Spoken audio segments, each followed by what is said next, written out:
It's clobbering time!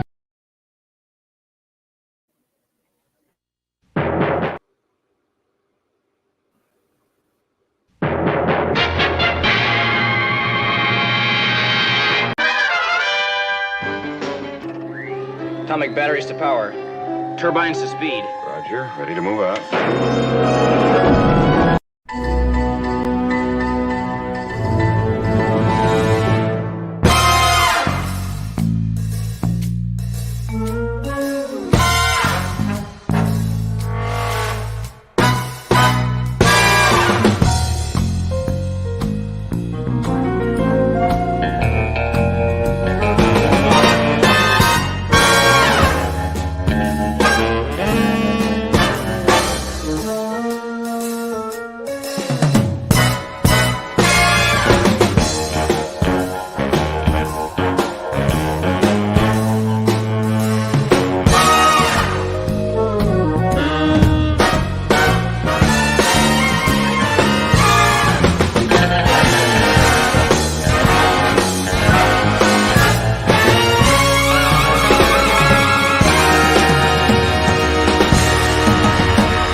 Clobberanimo!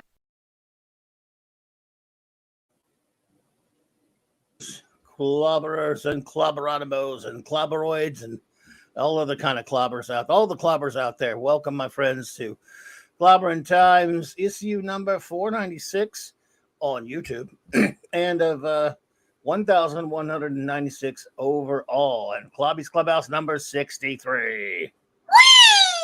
We indeed. Here we are. Clobberanimo on here. Almost Hey, got 2K. everyone. Almost got 2K. Oh my! Well, Why got a long- 2K? Good way to, got to go. Good ways to go for that, probably. But Yeah. we're Gotta almost keep going.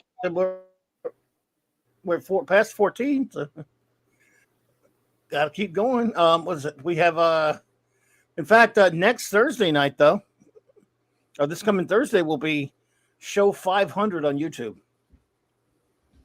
Holy. So wow, Awesome. that'll be number 500 on YouTube, but still not too We bad, have huh? so many barriers to break. Let's do it. Just do it to it. Well, good to see you, my friends. Welcome, of course, to the most wonderful first officer in the fleet, Commander R.M. Briggs. Love you. So glad to see you back. How are you? Boss! And I missed well, you. I love Happy you. New Year to you. Happy New Year, honey. Thanks for being here. Great to see Well, you. thank you for having me. I just got to say, hail to the chat. I have missed you all so much. Some of you have sent me letters saying, oh, like I miss hanging out with you. Can't wait till we're back. And I just want you all to know that I feel the exact same way. You guys are the best. We're going to have a terrific night tonight. So hail to the chat. Hail to the wrenches. Hail to Mark, our chief engineer, and to the finest captain in all of Starfleet, Clubby. Thank you so much, and welcome, Chief Engineer Mark. Oh, You're thank still you with for your- that, Raquel. Still with your Santa Claus hat on. What's wrong with you? Yeah, What's it's going not. on Well, with you? hey, it's Christmas all year. Hey, don't we It still is have? Don't we have not. the Orthodox Christmas coming up, and then we got the No, 12 isn't that days on of the 6th? Yeah, well, I'm keeping the spirit going for a little bit longer. Well, you're there done you on go. the 6th because I Greek overdo it Orthodox with that. Christmas is, I think, on Friday. And what's Tomorrow. the Feast of the Wise Men? When is that? I don't know. I just love Christmas time. So and I have my tree up and all that, all the ornaments. I go overboard. I always do Grumble, everything grumble, overboard. grumble. So. Grumble. What are you, the Grinch? Grinch time. Okay, well, everyone, just a quick couple of show notes here. Let's see. Tomorrow night at 6 p.m. Central, 7 p.m. Eastern, I'll be a guest on our good friend Dadman Walking's channel. Our good buddy Dadman, if you have not joined his channel, he'll be talking some NFL, and we'll just talk some little football there, some little sports ball. Sorry, but some people still talk that for some reason. Then at 8:30 p.m. tomorrow night, of course, the great Nick Weiser on his channel, of course, the Comic Shop Gang. I'll be hanging out with those boys over there. We'll be reviewing Infinity Gauntlet #1, and of course, talking other things as well, I suppose. So there's that. And then, of course, Saturday night, the return of Saturday Night Star Trek. It is back in all its glory. In fact, this is, by the way, the numbering on this upcoming episode of Saturday Night Star Trek with our Deep Space Nine reviews, former episodes. It's number 100. That's right. This will be number 100 of Saturday Night Star Trek. That's terrific. Yeah. Amazing. So, and we got a long road getting from there to here. Way to go. So, and again. So anyway, there's that. Now let's shout out our wrenches. I can't see the chat, everyone, so I don't know who's here, who isn't. Well, you shout our wrenches. Before you get to that, boss, I'm going to put this up on the screen so that you can address it and then get to your wrenches. But for now, let's do this, boss. Dun, dun, dun, dun. Thank you so much, Michael Beacom. Says Raquel, after last week, I dubbed thee Our Lady of Sleep Deprivation. I love you. Well, thank you so much. What'd I do? Oh, did it go off? Go on. Oh, thank you, Michael. Appreciate that, buddy. And right, now you can do the wrenches. Sorry, boss. Go ahead. That's okay. You sure it's okay to do the wrenches now? No, well, I just want because I can't see the chat, so remember, I know that's why I need you another monitor.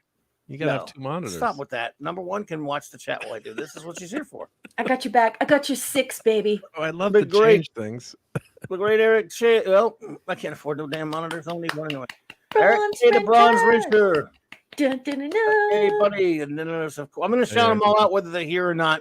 The great Vindicator Wrench of the North, Chris Persia.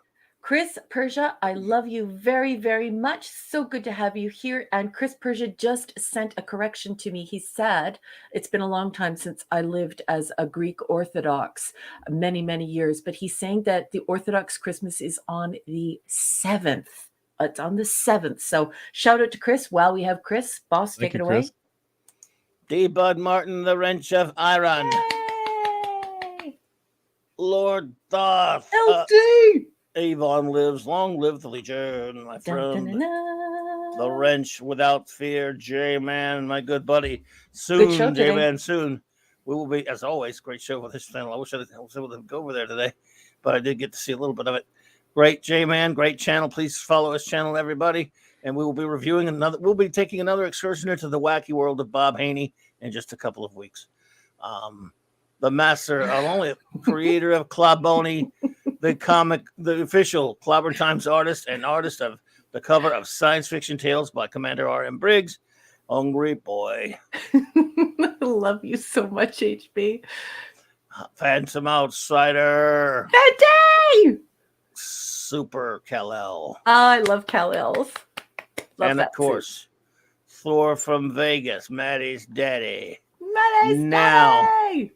Now I will go over to the chat and see who was here and shout out anyone we have missed or have not been able to shout out yet. Maybe I should put it that way better. Okie dokie. Hang on, everybody. It takes me a second. There's a lot of chats in here. Yeah, right. Well, we got quite a crowd tonight, boss. Of course. And we're always happy to have them. Thank you all for being here with us tonight. Classic Comics. All right, buddy. Good to see you, Classic. CC. Let's see here. Michael Beacom, again, thank you. Michael Beacom and Cassandra Beacom. Brian Hepburn, hello there. Brian. Michael Carney, hey. Evening, Michael. Let's see here. JD Lewis, my friend, good to see you. Happy New Year, JD. Good to see you. Let's see.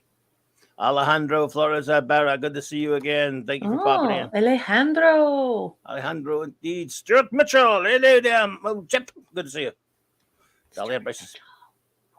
Let's see. Hang on, everybody. It takes me a second to get to any of the new ones because I've gotten so many of them here. I may have gotten them all already. Nope, there's Minimusness. Yep. Lots of people further down, boss. And a wonderful gift from Eric K. On my way. Kiduki on my way. Thomas Ledwick. Hello there. I don't know if we've had the pleasure. It's good to see you, my friend. Thank you for being here. Welcome to Clobbering Times. Let's see here. Hang on. Oh. This damn thing jumping on me. Hang on, folks. Okay. Oh, there's Eric K. Thank you so much, buddy, for that super chat. You were too kind, pal. He says, when I say beautiful people, it is beauty on the inside for all of us. Raquel takes care of all of the outside beauty for all of us. Sweetheart. Absolutely. I love you so much. Thank you. No argument there, buddy. We all agree on that one. It's a Courtney. What's up, Courtney? Oh, hello, Courtney. Good to see you, my dear. Zathras is here. Crap. All right, let's see here. I think we may. And Admiral Teague. Admiral Teague, hey there. I haven't seen. Didn't see him. Still don't see him. Let's see here. And some lurkers are filing in. Death Ray. Oh, thank you for the super sticker. Death Ray, what's up?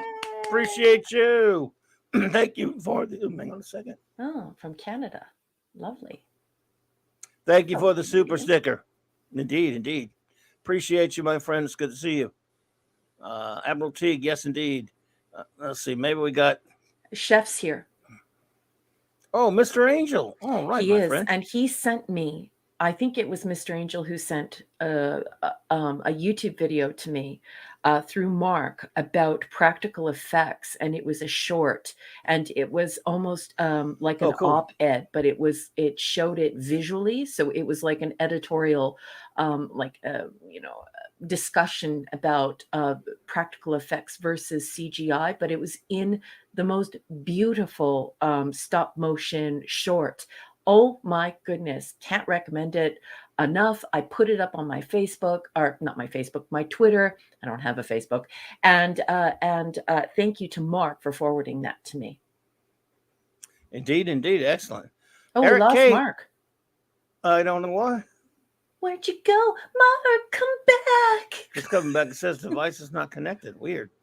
Eric K said he's talking to Chris. He says something about, he says, I'm on a battery backup.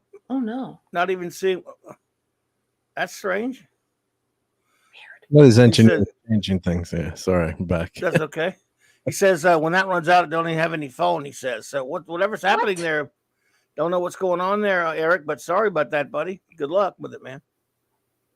Yeah, no, having some technical difficulties here. So I didn't know the story, but I hope it's okay. Hope it gets over something too serious.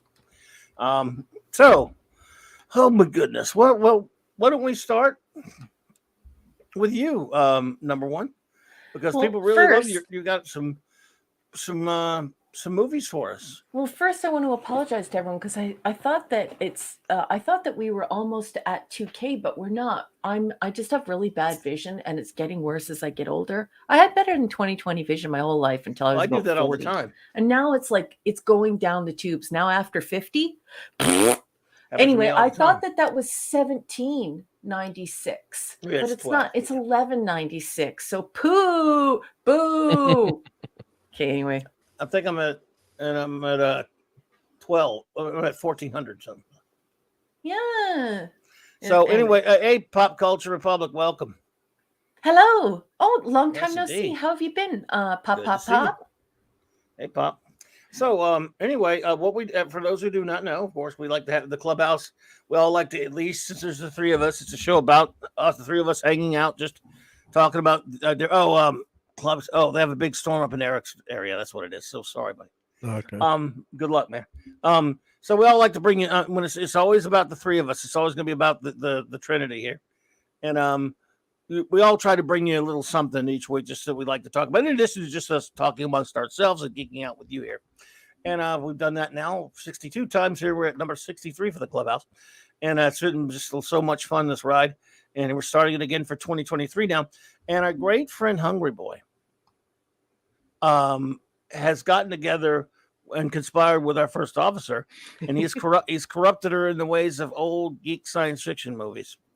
And they've been watching some of those. So I'm going to let number one take the helm from here and talk about that a little bit. And then, of course, she's going to talk about some movies that she watched this week. So take it away, number one. Yeah, well, thank you so much for that introduction, Captain. Yeah, that's right, folks. I'm a nerd, which means I'm an academic, and I don't know much about films, and I don't know anything about gaming, and I know almost nothing about comics and all the wonderful things that geeks are super knowledgeable about. And so while I've had my nose jammed in books, I've really missed out on some really quality science fiction. And so I started watching science fiction films, old ones, especially because all the new stuff sucks so bad. And then Hungry Boy one night said, let's have a popcorn night. I have some suggestions for you. And so he and I hang out on Monday, on Tuesday, and on Wednesday. And we watch movies together. And so this week, on Monday, we watched... Just going to put this up on the screen. And if you're joining us, like this is a radio show, an old time radio show, and you're not in the live chat and you don't see the visuals, this is the movie poster for a movie called Out of Space. Creature Invades the Earth, which is, this should be, there it is. It's down at the bottom. 20 million miles to Earth. Nice. So it's a weird poster. The 20 million miles to Earth should be at the top. But it's not. And I'm going to read you a little bit about 20 million miles to Earth from Wikipedia. I don't do any research on these because HB won't let me. He says that I spend enough time being academic, so he wants me to discover these films with him organically. So just watching them like a normal person. So I am reading this to you extemporaneously. This is a totally cold read. I know nothing about this film, completely in the dark, other than watching it. So here goes from Wikipedia. 20 Million Miles to Earth, also known as The Beast from Space, is a 1957 American horror science fiction monster film. Oh, I'm not sure if I would call it a horror. I think I would call it a science fiction monster film. Directed by Nathan Geron and starring William Hopper, Joan Taylor, and Frank Puglia. It was produced by Charles H. Schneer, Morningside Productions for Columbia Pictures. The screenplay was written by Rob Williams and Christopher Knopf from an original treatment by Charlotte Knight. As with several other Schneer-Columbia collaborations, the film was developed to showcase the stop-motion animation of Ray Harryhausen. And I'll read a little bit from the plot. The first U.S. spaceship to Venus is the XY-21, crashes into the Mediterranean Sea off the coast of Sicily, Italy. Fishermen in their boats head to the spacecraft, enter through a hole in the spacecraft, and pull two spacemen from the nose-down craft before it completely sinks. In Washington, D.C., Major General A.D. McIntosh discovers that the missing spaceship, piloted by Colonel Bob Calder, has been located. As McIntosh flies to the site, Pepe, a little boy, finds and opens a translucent cylinder marked USAF on the beach. It contains a gelatinous mass egg, which he presents to Dr. Leonardo, a zoologist studying sea creatures, who lives in this little trailer. Anyways, meanwhile, Leonardo's granddaughter, Marissa, who is fluent in English with no Italian accent, a third-year medical student, is summoned to take care of the injured spaceman. When Calder regains consciousness, he finds his crewmate, Dr. Sharman, in the last throes of the fatal disease that killed 8 other crew members. And I'm going to stop reading there because I don't want to ruin this film for you. I don't want to give too much of the plot or any of the spoilers away, and that's usually what happens. But I'm just going to dig into it now and just say this is another beautiful creation by Ray Harryhausen. Just absolutely gorgeous stuff. I really enjoyed this film. I do like the monster film aspect of it. I like practical effects, so I'm not somebody who's bothered by the rubber suit idea, and I'm also not somebody who is turned off by stop motion animation. As a matter of fact, I think it's possibly one of the most beautiful things human beings ever created, and so that is the highlight of this beautiful film. And so here we have, I put up a picture from the film. This is when the creature from outer space is seized by these scientists and tied down. And the thing is that when it's let out of this gelatinous, when it is this translucent gelatinous mass inside of this cylinder, it hatches. And after it hatches, it comes out, and it is the most beautiful little bearded Godzilla, and it's a gorgeous little creature. You feel nothing but compassion for it. It's a marvelous little thing, and you have all the hope in the world that the human beings are going to treat it well. The human beings do not treat it well, and because of the Earth's atmosphere and the amount of oxygen it is allowed to breathe here, it grows exponentially. And so apparently on its own planet, which is, I believe, Venus, it can't grow to this size. So you spend the whole film really feeling sorry for this beautiful little tiny creature that has the cutest, most adorable little cry. It feels very real thanks to the gifts of Ray Harryhausen. You just want to hold this thing in your arms and protect it, and they just abuse it and do horrible things to it. What can there be, what is there to say about a Ray Harryhausen film? What can I say extemporaneously? Just what I just said. It's just beautiful. I love the idea that the stop animation is the real showcase here. I wouldn't consider it a horror film, with the exception of one scene. There is one scene that I could not watch because it was far too violent, very, very scary, and I would not want to watch it. There is a confrontation on the street during this scene between some wildlife from the zoo and the creature, and I just couldn't watch it. I couldn't even watch it between fingers. It was just terrible. So I waited that out. But this is a beautiful, beautiful film. I'm so happy. It is such a huge pleasure to be given something this gorgeous to watch. So all hail Ray Harryhausen for another, home run. This is a beautiful, beautiful film. And now I'm going to turn it over to the boss before I give my rating. I'm going to turn it over to the boss and our chief engineer and ask the fellas, did you watch this movie? Have you ever watched this movie? And what did you think of it? Oh my goodness! Well, it's Harryhausen, of course, and it's been, like I keep saying, broken record, ages since I've gotten to see a lot of these movies. Hey, Donnie Pearson, welcome. Good to see you. I just love it. This is one of my favorites of his. Sad to say I don't have it right now. I would love to get it, and so I just love to see it again. And but Ymir, of course, is one of us. I remember after initially getting to see it, whatever, the 70s or in the 80s. Every now and then, when I would see some kind of Harryhausen documentary or what have you, they would show scenes from this, and I would just go, "Man, I want to watch that again." It is just terrific. But again, it's Harryhausen. We talked a lot about him last week. This is one of his finest, I think, and I wish I was watching it right now. Mark. Yeah, Mark, that's everyone leave and go watch it. No, just kidding. But yeah, it's an all-time Harryhausen classic. I think, was this one of his? I was just going to check in his career. One. This is early. I think. I forgot what year. Yeah, so this was 57, I guess.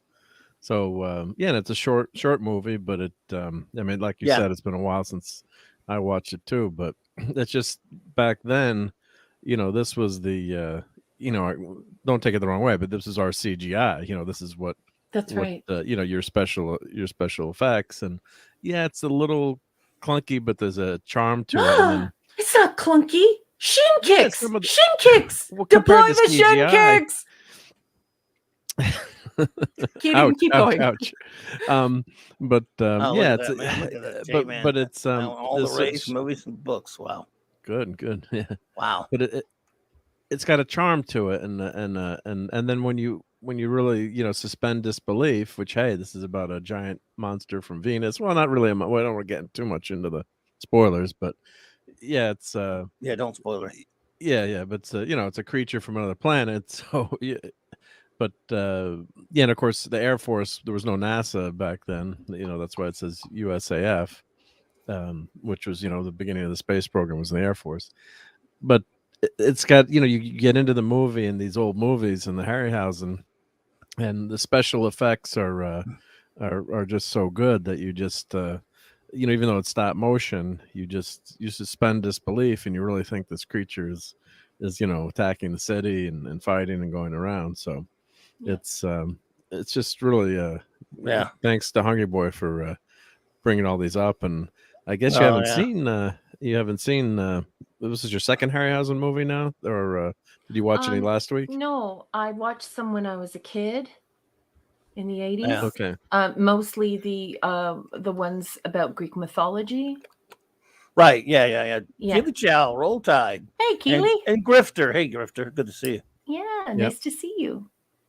And then when I'm saying, Beacom's got some good comments in the chat. Yeah, they decided to shoot it in Rome because of the way the dollar went, and Harryhausen thought that CGI was too real. I mean, I don't want to knock CGI completely either. I mean, these are my favorite. You can, but I mean, I've got the Harryhausen collections. I love Ray Harry. It's just one of my favorites. So, but I'm always open to new things, and if you use the tools of the day and you use them well, you can be creative. I'd like to think that Harryhausen, if he was born today, he'd probably be the greatest CGI artist of all time. Don't say that. Picasso. I think he would because you're not going to make a CGI movie today, right? That's just the facts of. I mean, a stop motion movie, unless it's a very cartoony movie, right? Unfortunately. Did you watch what Mr. Angel sent me? I didn't get a chance to watch it. No. Well, then you need to go watch that, Mister. I sentenced you to watch that 4 times. I sent it just to to cleanse your soul. But what I'm saying is, like in engineering, there's an art, or you learn to use a draft board, and you're an artist on that draft board, and you have to know your stuff, and you have to know, how to draw, how to do the different views and describe a part, for example. But I'll go back to my dad. He wanted to do.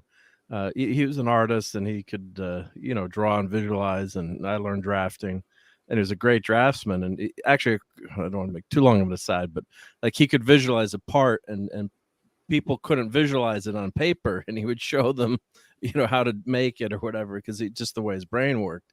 But he also loved computer engineering and design, and we were one of the first to have a computer. But of course, he was so good at drafting that he could use the computer to the utmost potential. So that's what I'm trying to say. I think Harryhausen is one of the all-time legends and greats, but I think he would use whatever tools were available, and he'd probably be, the best there is, like a Stan Winston or you use the tools that you have during the day. That's not to say I don't love these and cherish these, and but I'm just saying that in terms of technology, there's not going to be another Harryhausen, which is a shame. And we're not going to get. Don't say that. You're swearing again. Somebody get the soap for this boy's mouth. No, it could be.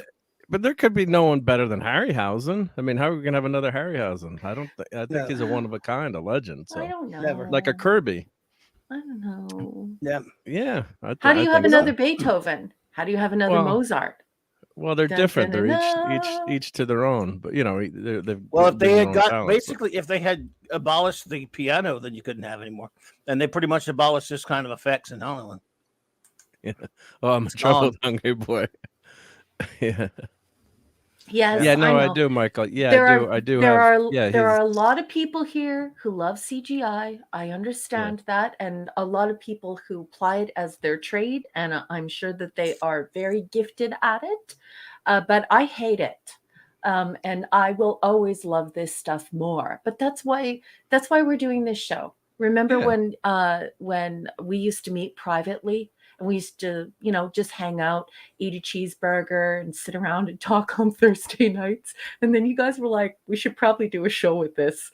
And so people get to hear everything we think and everything, like all of our different opinions. But I respect people who apply their trade in CGI. I respect people who love CGI.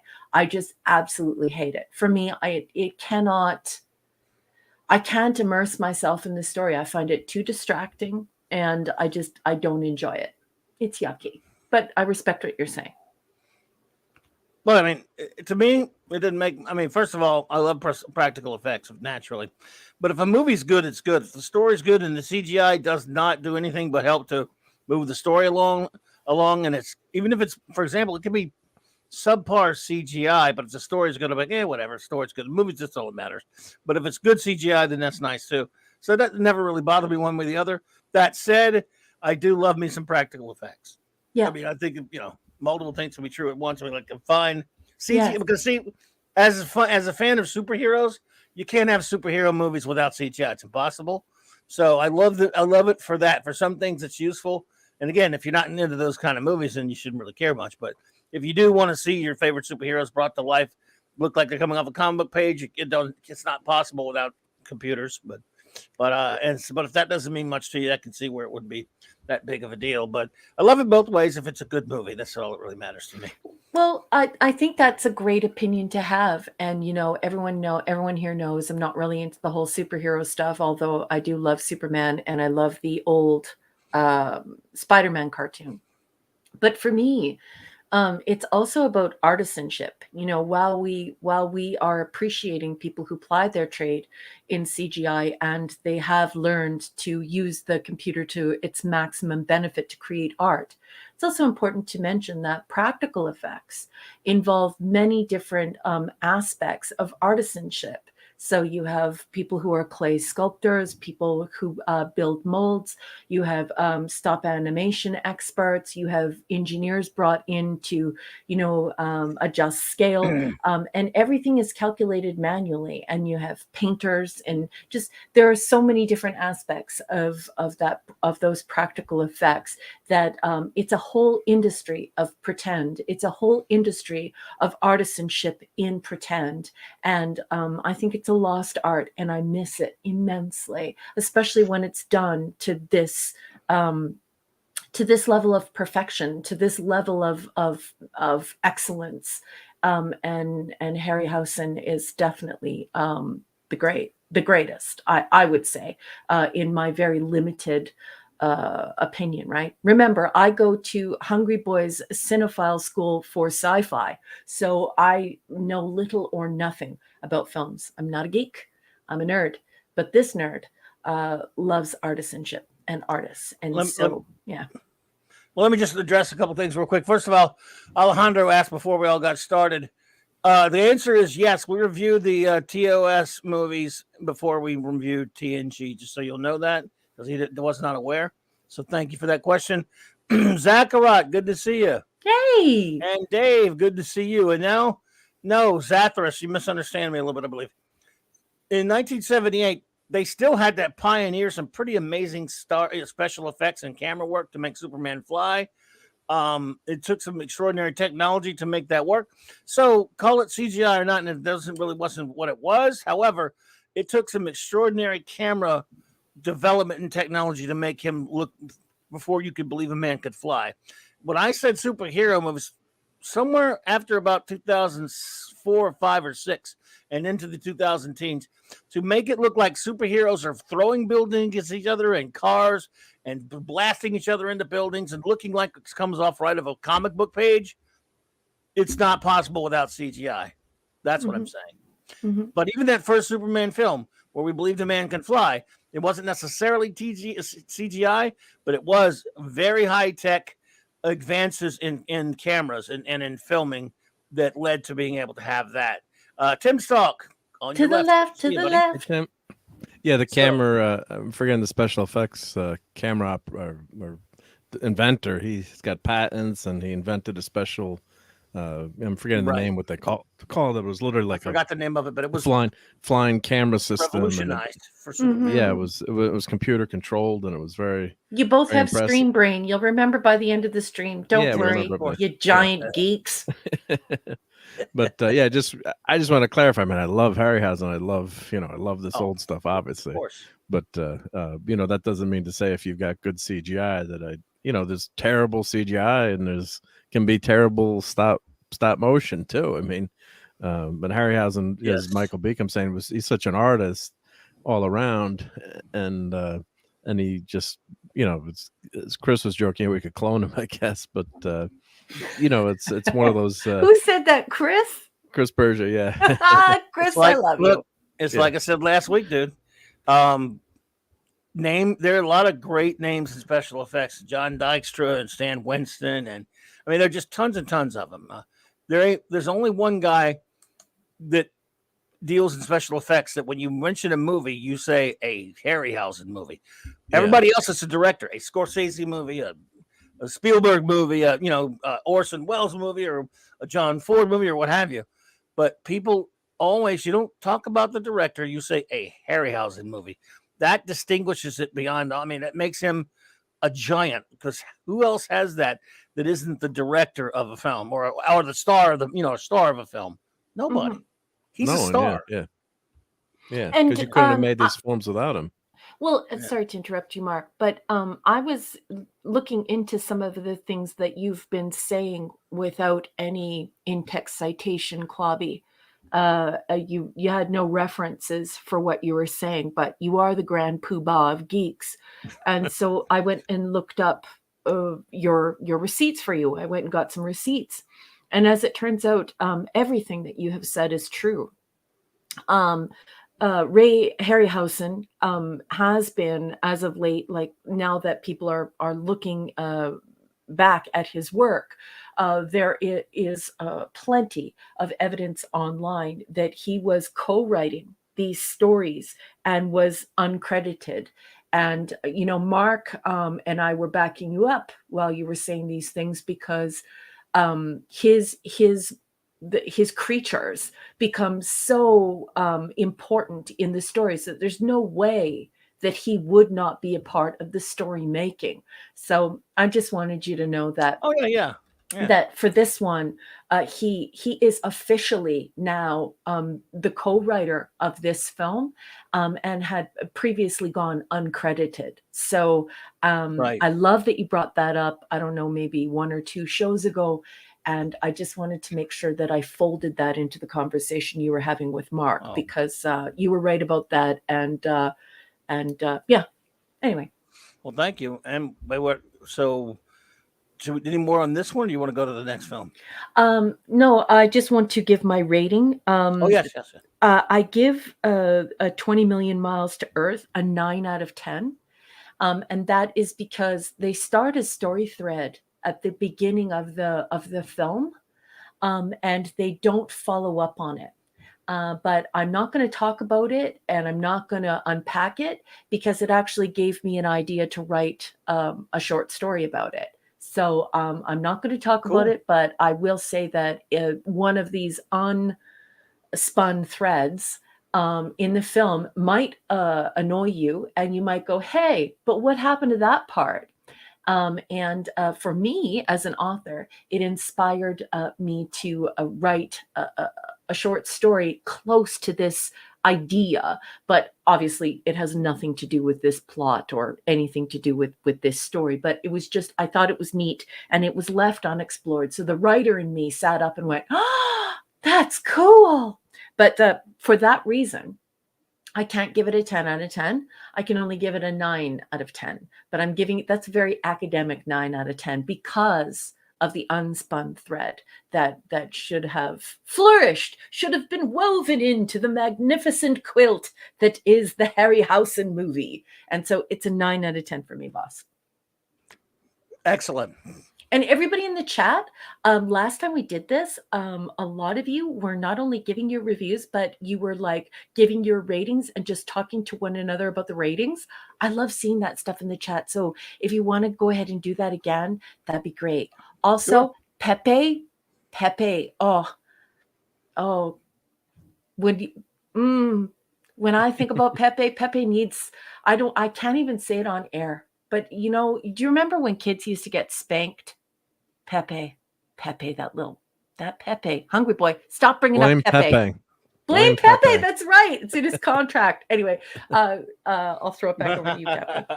Well, what astronauts thought that'd be a good idea to bring back the giant alien egg? I mean, it never ends well. No. Well, this was more like a gorgeous little homunculus inside of inside a slime. And when he comes out, he's so cute. He's like a little dragon and he's crying and he's adorbs. He's so adorbs, as William Shatner would say. Bill always says adorbs. He's adorbs. And he should have been nurtured and cared for and respected. And definitely he deserved a cuddle. And they just went the totally wrong way. Those meatheads. Anyway. J-Man says all Harryhausen movies get 10 or 10 from me. He's a hero of mine, worked alone for every movie until Clash, where he had one helper. He also had a guy in the early movies that was one of his proteges, Jim Danforth, who went along and did some of his own stuff, like, When Dinosaurs Ruled the Earth and a couple other movies.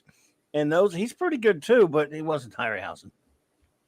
Well, they also don't want to also mention his father did a lot of the machining and helped with the metal armatures or there's a lot to those creatures, so they have to be mechanically designed. So you've got the exoskeleton, but you've got to have the armature to work so that it you can stop that motion and move it. So there's a lot of skill, and you're not there. These creatures we talk about 9 points of articulation in action figure. I mean, who knows how many points of articulation these had. So that's part of it too, and his mom also helped to make some of the costumes. But yeah, he basically was one man crew. One man show. Genius. Grifter says, I can't. I can't. I have scare. Raquel will block me again from Twitter. Grifter, I don't block anyone from Twitter unless they're like totally off the rails or political. What is your handle? I hope that you know that I had a Twitter account and I had like 500 or whatever plus followers, and I walked away from it because I just felt like it was getting kind of weird.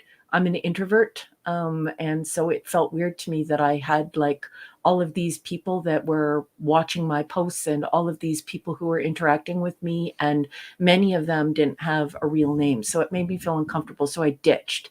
So there are a lot of people that think that I blocked them or I unfriended them.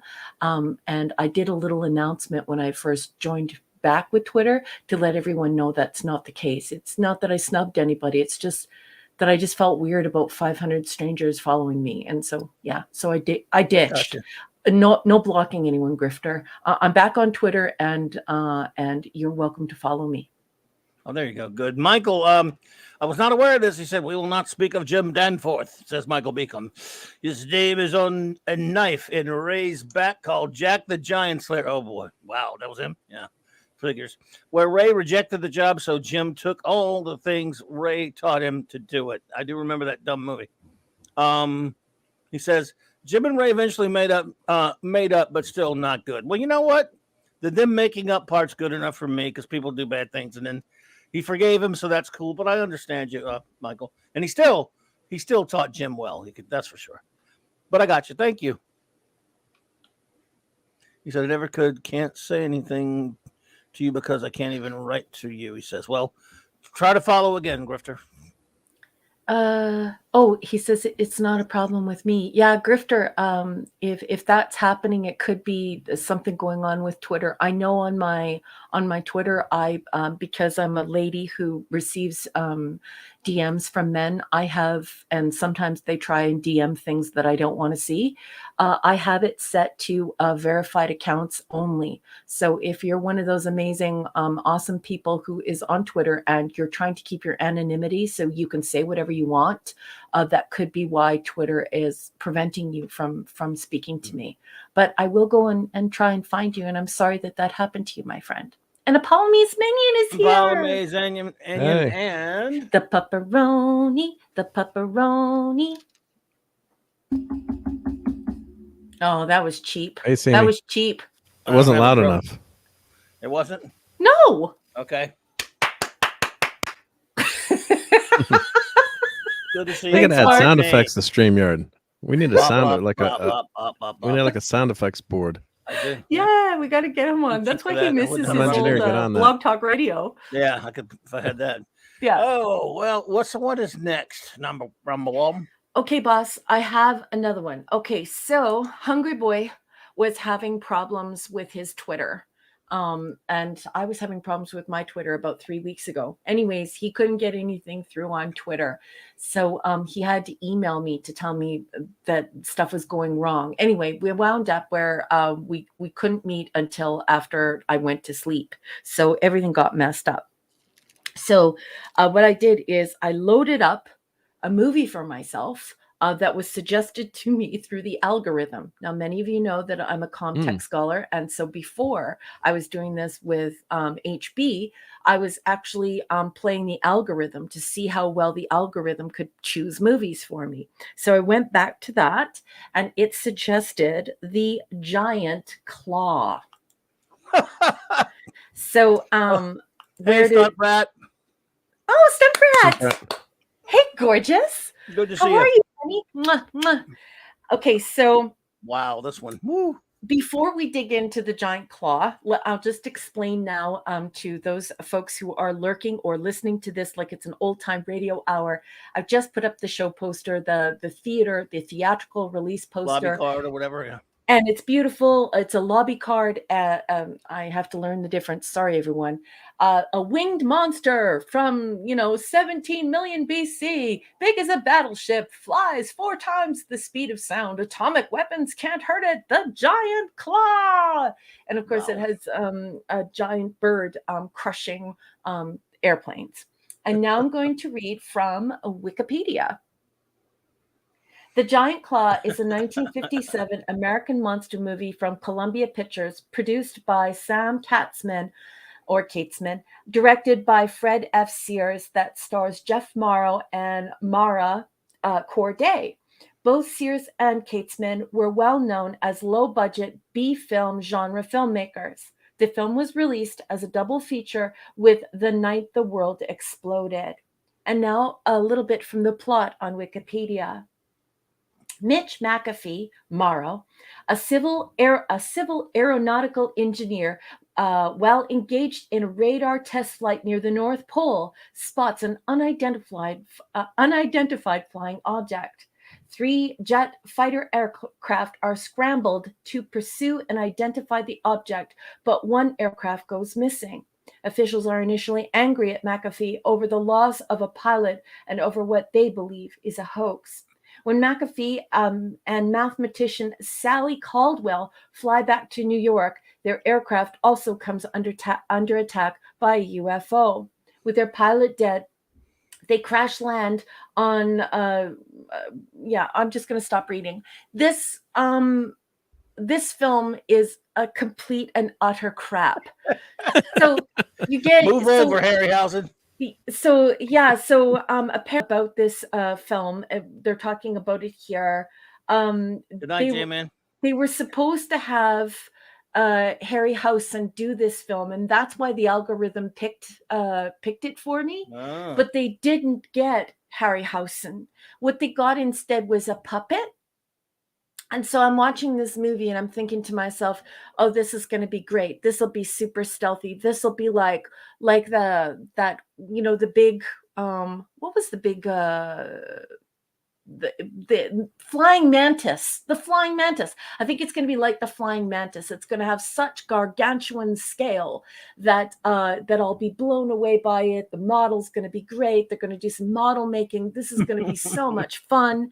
And then this appears on the screen. Yeah. Big Bird. Move over, Harryhausen. You've got it too.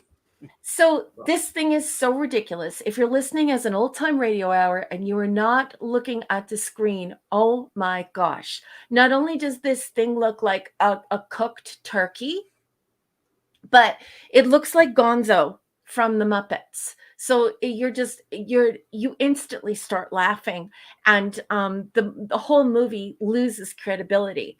And I think that that's really cool because it shows how Harryhausen can immerse you in a story, suspend belief. You suppress reality when you're engaged with him. And here's someone trying to. He wouldn't use a puppet. So yeah. Yeah. You just proved my thesis about bad practical effects. No, and that was not your thesis. Be quiet. Okay, so I love you. So here's another photograph of Puppet Gonzo, and it's very clear that a man's hand is up through the. It looks like a dryer vent thing that you get at Home Depot. Yeah, I can just hear that thing saying, well, it's a living. Yeah, or chasing chickens around. Flintstones joke, sorry. Well, I heard, wasn't Chick-fil-A a sponsor of this movie? I don't know, but it's the dumbest. It's just dumb. And what's worse is it completely steals the entire storyline of King Kong. So you're watching King Kong Gonzo. It's Gonzo King Kong, and it is absolutely preposterous. The dialogue is gobbledygook. There's no science in it. It's the dumbest thing I have ever. It is close to one of the dumbest things I've ever watched. Yeah. The comments are rolling in. People are saying they're going to have nightmares. People are saying this is ridiculous. The club is now making clucking noises. I'm sorry. No, I love it. It's absurd. Yes. So before don't trust the algorithm anymore. I won't. So before, and this is great because it showcases the abilities of Harryhausen. So before I give this horrific Gonzo puppet show BS crap a rating, I'm going to throw it over to the captain and throw it over to the chief engineer and say, guys, have you seen the giant claw? Have you watched the giant claw? And were you as horrified as I was? Well, I was a very young lad when I saw this crap, and even then we just laughed at it. It's just, the flying turkey, whatever. I guess turkeys can fly after all, Mr. Carlson. Yeah.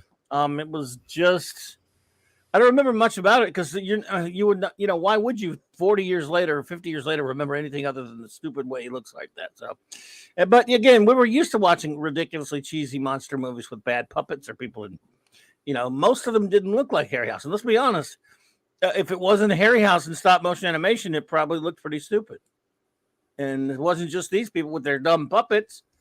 But at least the Godzilla movies were entertaining with the guys in the costumes. We knew there were guys in costumes, but they were fun anyway. This is not even fun. It's just you can, as a kid especially, you can get with the Godzilla films or even the Gamera films and have a good time. They're silly, costumes. This kind of crap was just low-grade junk, and there's nothing good about it. There's no. So you see Godzilla, again, a dude in a costume, but the character still has charisma somehow. There's nothing there for this one. He just looks horrible, and it's just a piece of garbage. Yep. Yeah. And what about you, Mark? Oh yeah, I don't remember if I've seen this, but I was just goggling some of the terrible special effects. So yeah, I mean that's why Harryhausen was so great because the same technology back then in terms of what was available, and that's what the special effects people came up with on this movie. So even just look at that horrible creature does. Even that creature didn't move. Does that look scary to anyone? I mean, it's just a terrible, terrible design, which is why Harryhausen was such an artisan, because his creatures always looked the part and looked scary and looked whatever they needed to do. And like you were saying about Godzilla, yeah, men in a rubber suit, but they always had, you know, I The think someone creatures mentioned looked before- imaginative. Yeah, the creatures Yeah. looked where you could get into them because they were fun. They Yeah. were different. This is just a stupid big puppet chicken.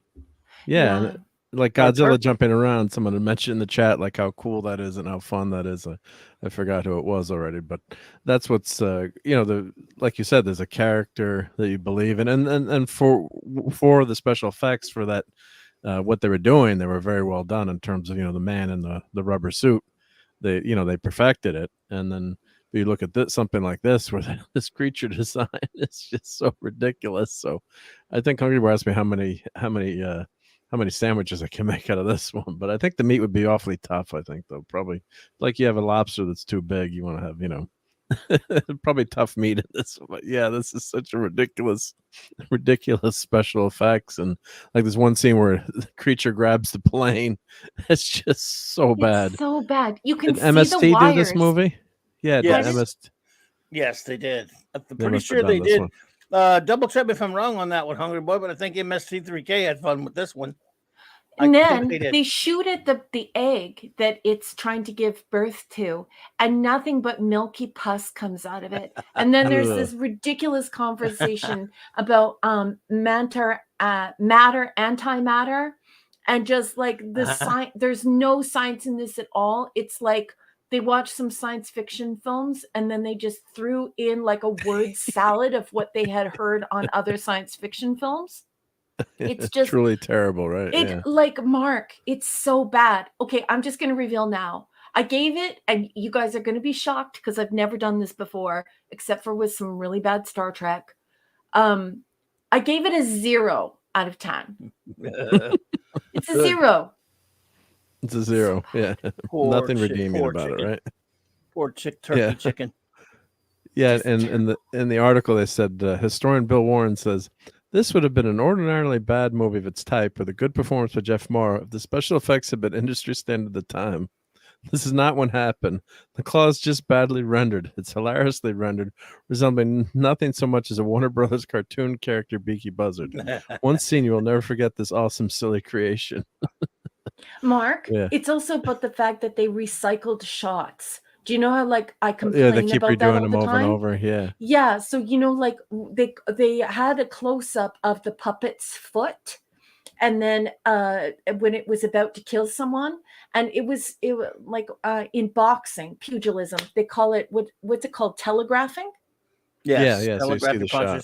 Okay, they telegraphed the grab with the same recycled shot, head desk, head desk, head desk. Oh, like I can. Oh, Mark, so bad. Thank you, Dave, for the $5 super chat. You were too kind. He says, "Oh man, thanks, Raquel. The claw turkey just made my week so much better. Also hilariously ridiculous. It's great." Yes. You know, Dave has a point. You know, Dave has a point, Captain. I would definitely show this movie to children. I would watch it if I were inebriated. And I would just have lots of popcorn and just laugh hysterically at it because it is so preposterous. It is so ridiculous that it's pure comedy. It's pure comedy. It's sad. Yes, it is indeed. Can't get much worse, it sounds like, right? Uncle Boy disagrees with your rating. He gives it a 1.5 because of Mara. Oh, You got to stop. Look, I'm as big a perv as the next guy. All right. Look, I'm as big a sicko as the next guy, but I never change a movie review based on how hot a chick is in the movie. Okay, that's irrelevant to whether the movie's any good or not. Guys do that all the time. I'm like, no, man. Dave, I mean, it's Hollywood. Most of 15-yard penalty. Yes, I love you, Dave. that was a Hungry Boy that did that, by the way. No, Dave is putting up little comments. He's at work. He spit his drink. Oops. Thank you, Dave. Love you, Stop, Dave. Stop, Dave. Don't, Dave. Yeah. Dave, I'm losing my mind. Tracy. I'm sorry, different Dave. Oh. Anyway, so what's up next? Okay, so Unless now you're not done with this one. we're going to go in the completely opposite direction. So we had a 0 out of 10, a little foreshadowing, the opposite direction. And we have Yeah. The Golden Voyage Oh of my. Sinbad. And I'm not sure if this is a lobby card or a movie poster. Greatness. That's a looks like anytime they're shaped like that, they're usually like lobby cards type thing. That's a lobby card usually. So yeah. if you are listening to this as a old time radio hour, and many of you do, I know many of you lurk or listen in the car. I've just put up the lobby card. It's Greatness. beautiful. It says The Golden Voyage of Sinbad. It's my favorite Sinbad movie. Yeah, and we have all of the beautiful work of Harryhausen in the background. It's wonderful. We have a beautiful close up of Sinbad, and he has his sword. I forget what this particular sword is called, and he's wearing a dastar and a big a talisman or amulet on his chest. And there is a beautiful young woman with a covering that goes very low below her belly button. She has a gorgeous body, just a beautiful, not beautiful just any woman. Okay, I'm gonna have to renege on what I said before. Okay, in this case, I'll make it. A movie does rate better because it has Carolyn Monroe in it. Oh my God! Anyway, sorry. Okay, turn down the heat. It has the great Tom Baker as well. Yes. So I'm going to read a little bit from Wikipedia while Clobby drools.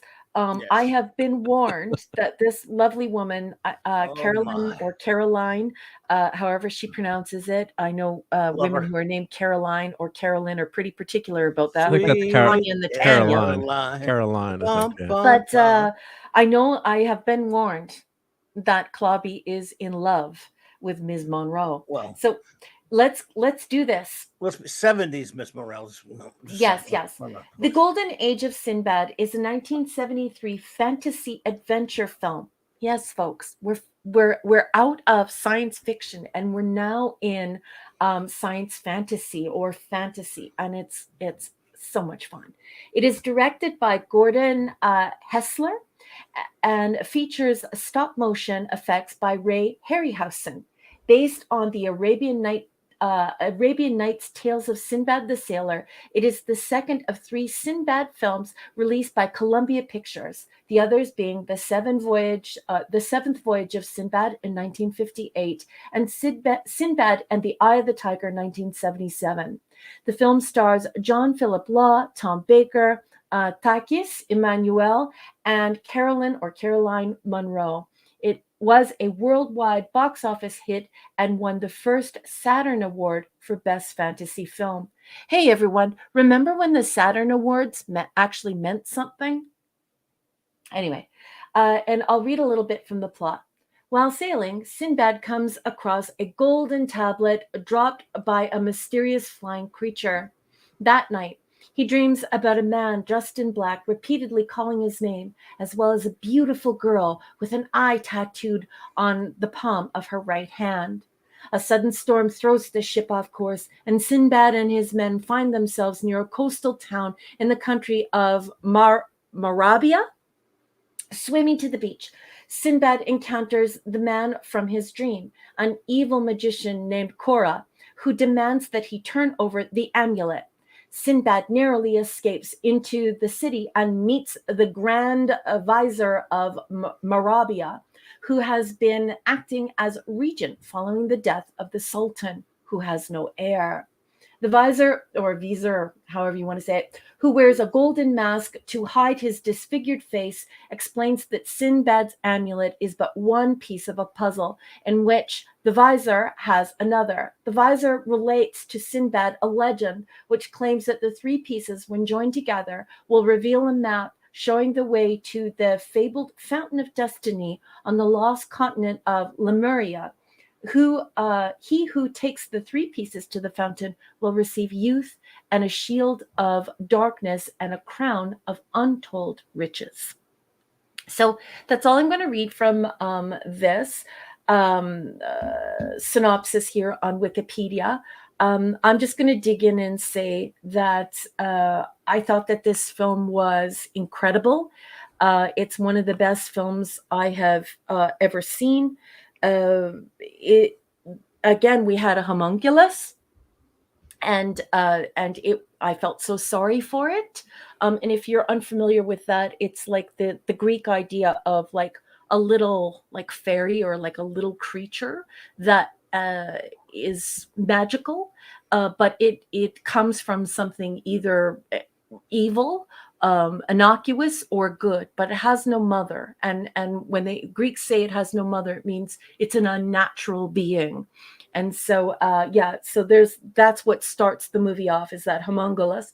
And I loved it. There are also amazing things from Greek mythology here. There's a mandrake involved here, and we have a cyclops, and we have some stuff from Indian folklore and fables and tradition, and we even have a griffin. There are so many different Harryhausen models here, or creatures. If you, I don't even want to call them models or whatever. I just want to call them creatures because they seem alive to me. And it was just, it was a hell of a good time. I was immersed in the story the whole time. The story was absolutely fantastic. I love the ending. It was a visual delight. The story was tight. The story was very taut, very well told, and just a feast for the eyes.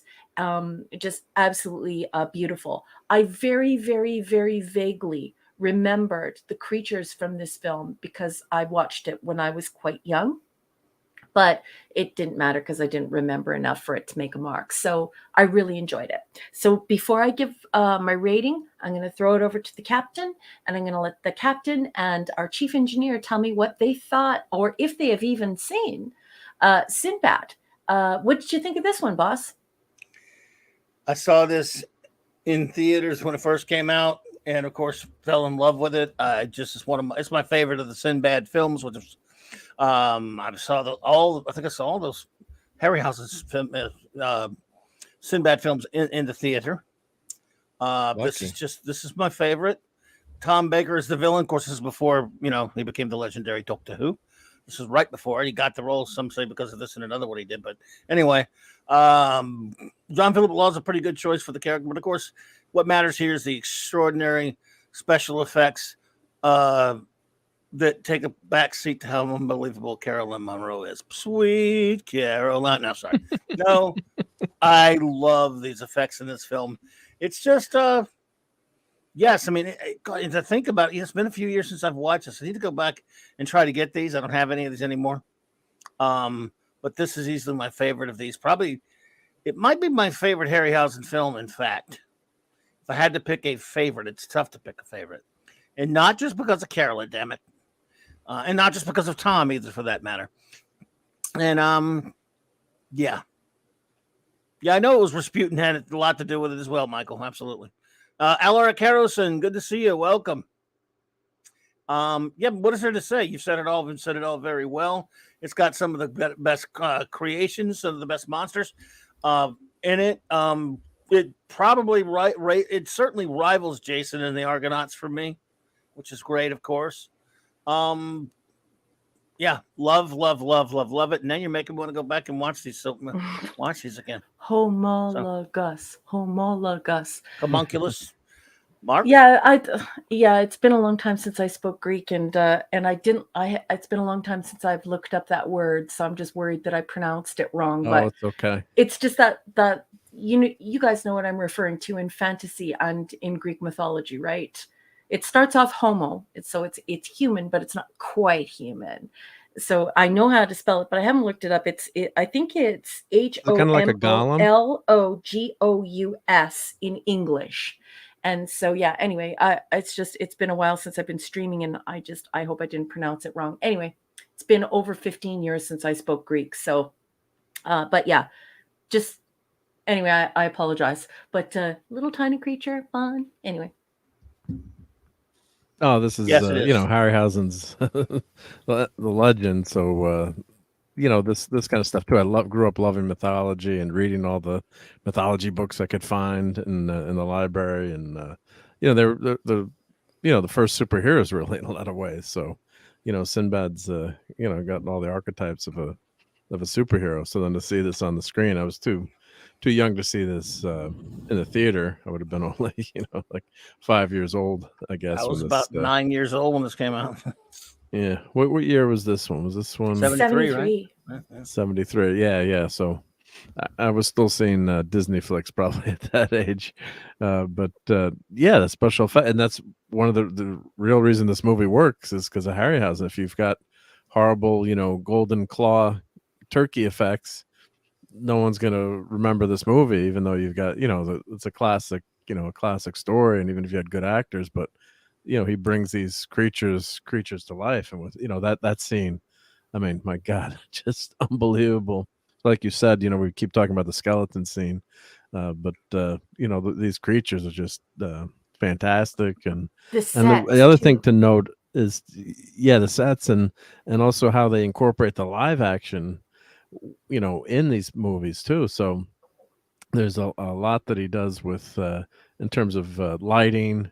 There's a lot of skill and artistry to make this appear on film. It's not just the creatures, so it's also matching the humans or the live actors with these fantastical creatures and getting them to blend in so well. So he's taken the technology. It's even better than King Kong in terms of improving on that stop motion and having creatures appear to be fighting or in that world. So that's what's part of what makes Harryhausen so amazing. So none of this is working without him. It's just and of course I love Dungeons and Dragons, and so these creatures, it's like D&D comes to life. So when you finally discover these movies, I can't remember when the first time I saw these, probably in the early 80s or late 70s, when it comes on TV, and it's just great. Yeah. So it's just and it's a good story too. And of course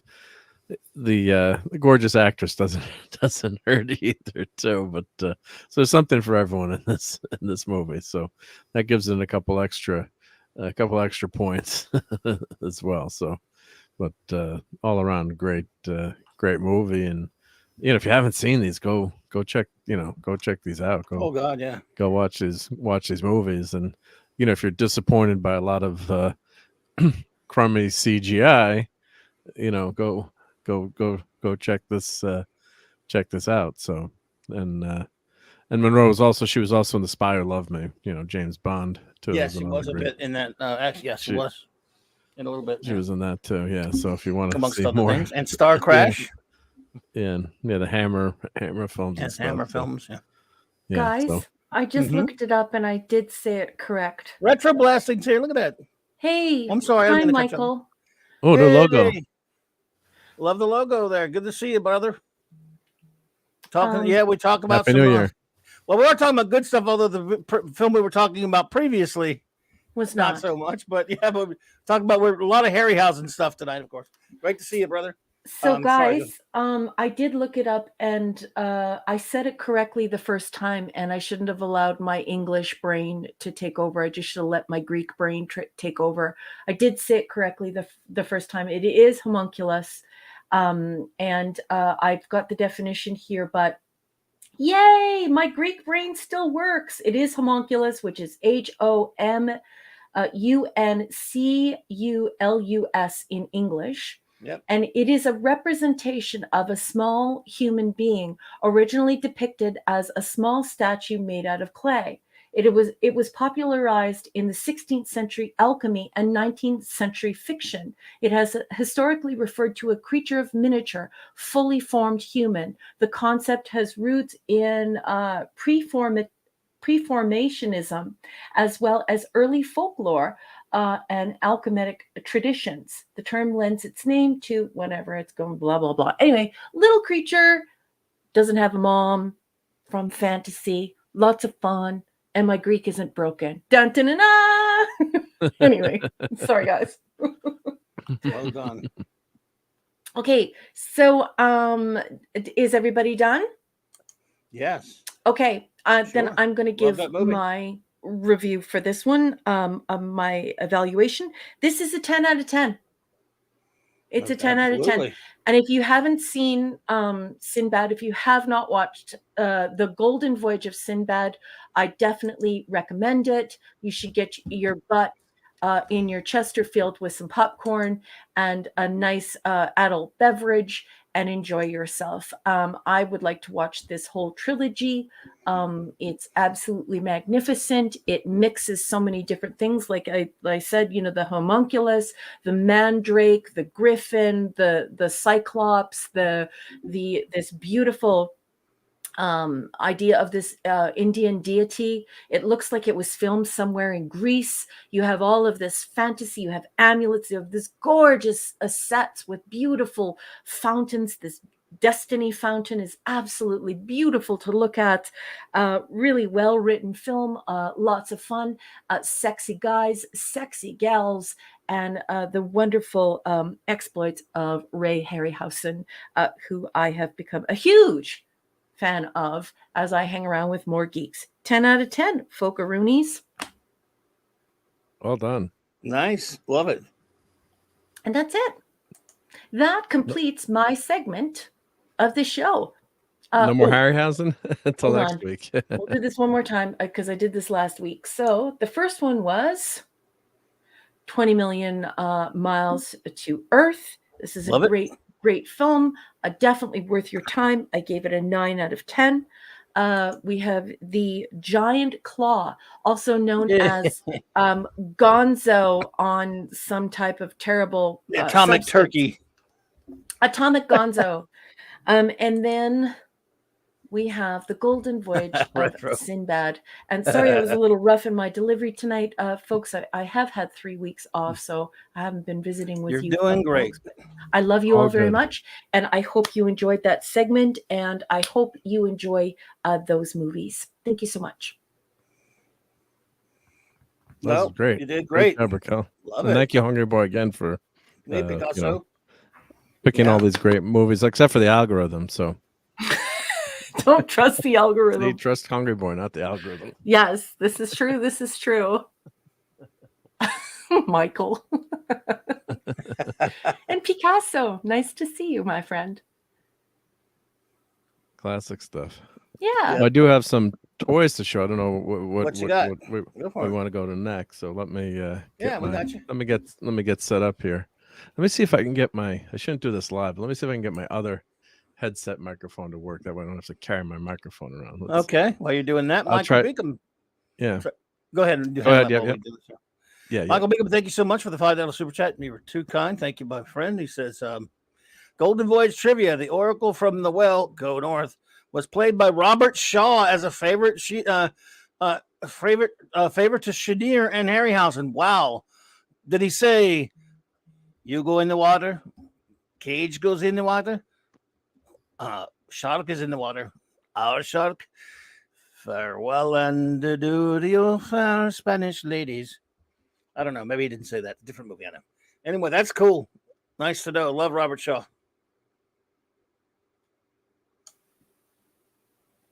Do we need some transitional music? Shall we? Yeah. Everyone likes when you do that. Meow, meow, meow.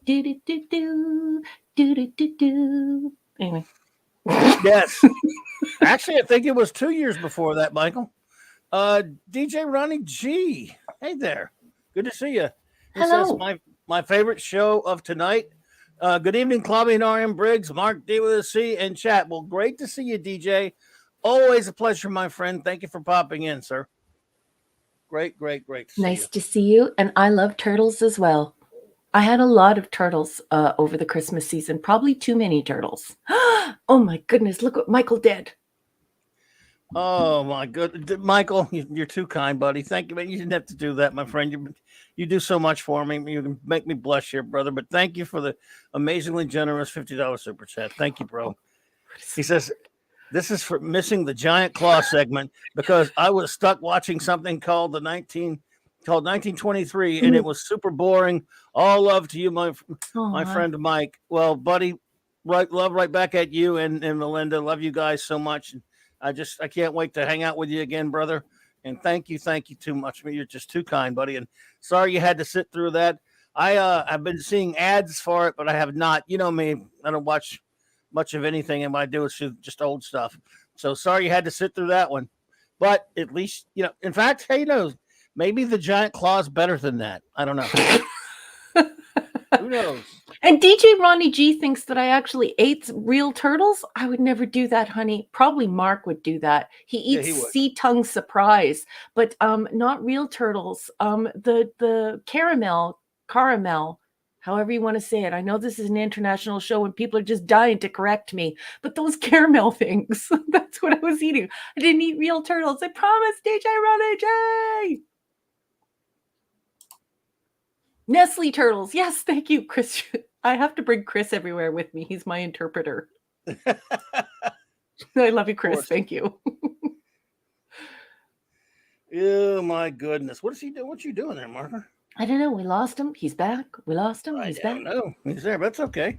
We got our friends here with us. Let's see. You hear me now? We hear you. Did you get a bunch of toys or something, or what? Yeah, well, you know what happens when you get the gift cards and you don't spend them on anything practical? Yes. So that's what happens. Use them on toys, huh? Yeah, use them on toys, yeah. That's what you're supposed to do, aren't you? You know what? If only the Mr. could have ripped. I thought they did do. They did not do. They didn't do giant claw. I thought they had. Oh, well, I'm sorry. It always just seems like there's something they would have done. Redry? Oh, there we go. Redry! All right. What you? Oh, okay, cool. Yeah, here we go. Laura Carolson, good to see you. Some good stuff. Good stuff. So, Michael Beacom says, let's see real quick here. He says, I worked in travel in the 90s on Grand Cayman. We took a tour of a turtle farm. The travel agents were shocked when they realized the turtles were being raised as food.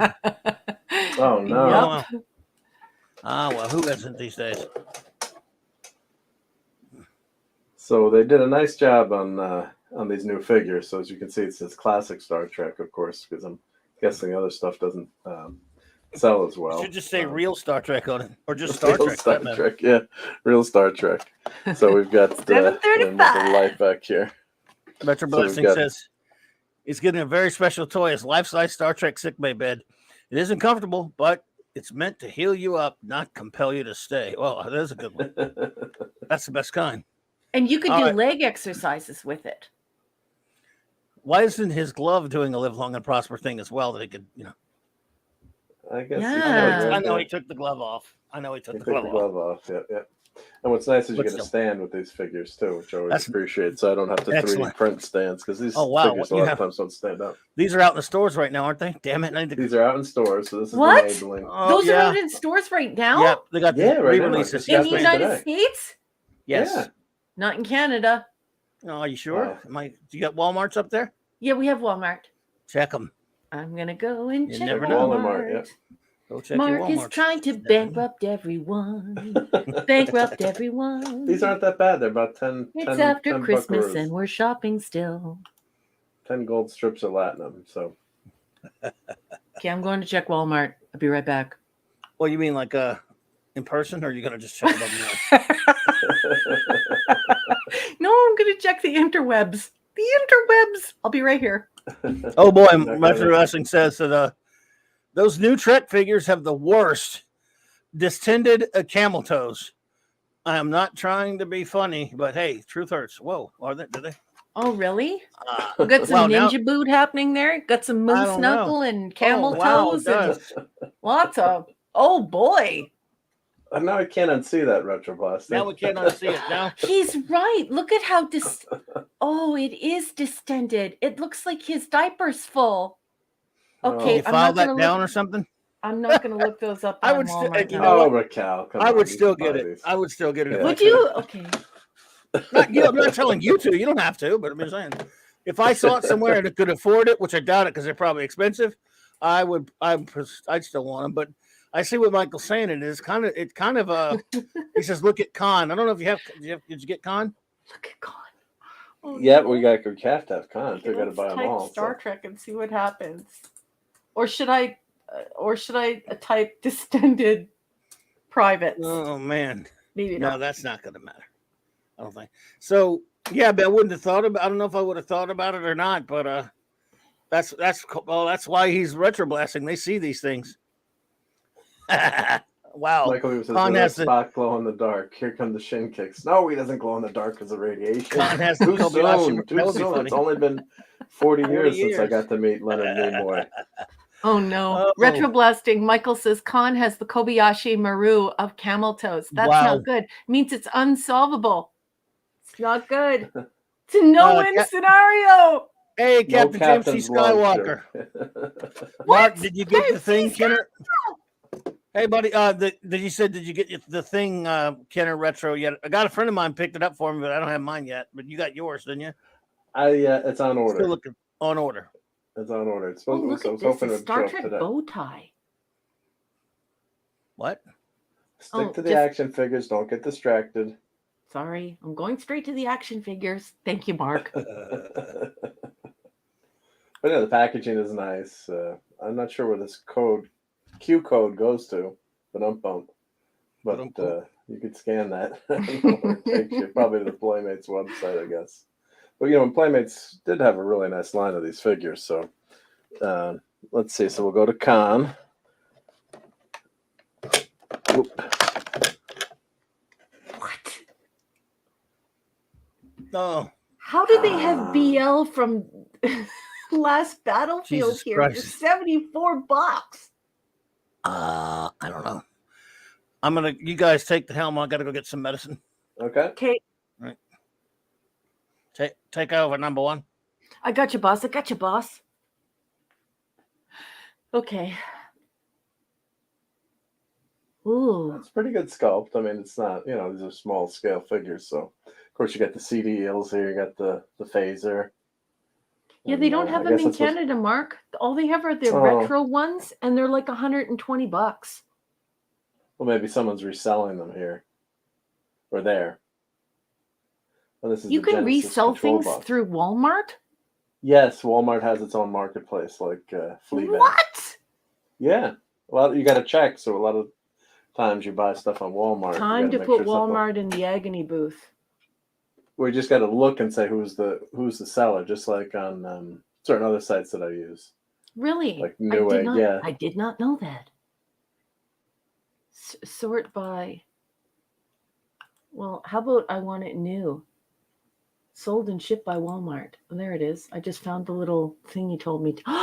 And guess what came up? Oh What? my God. It's Kang.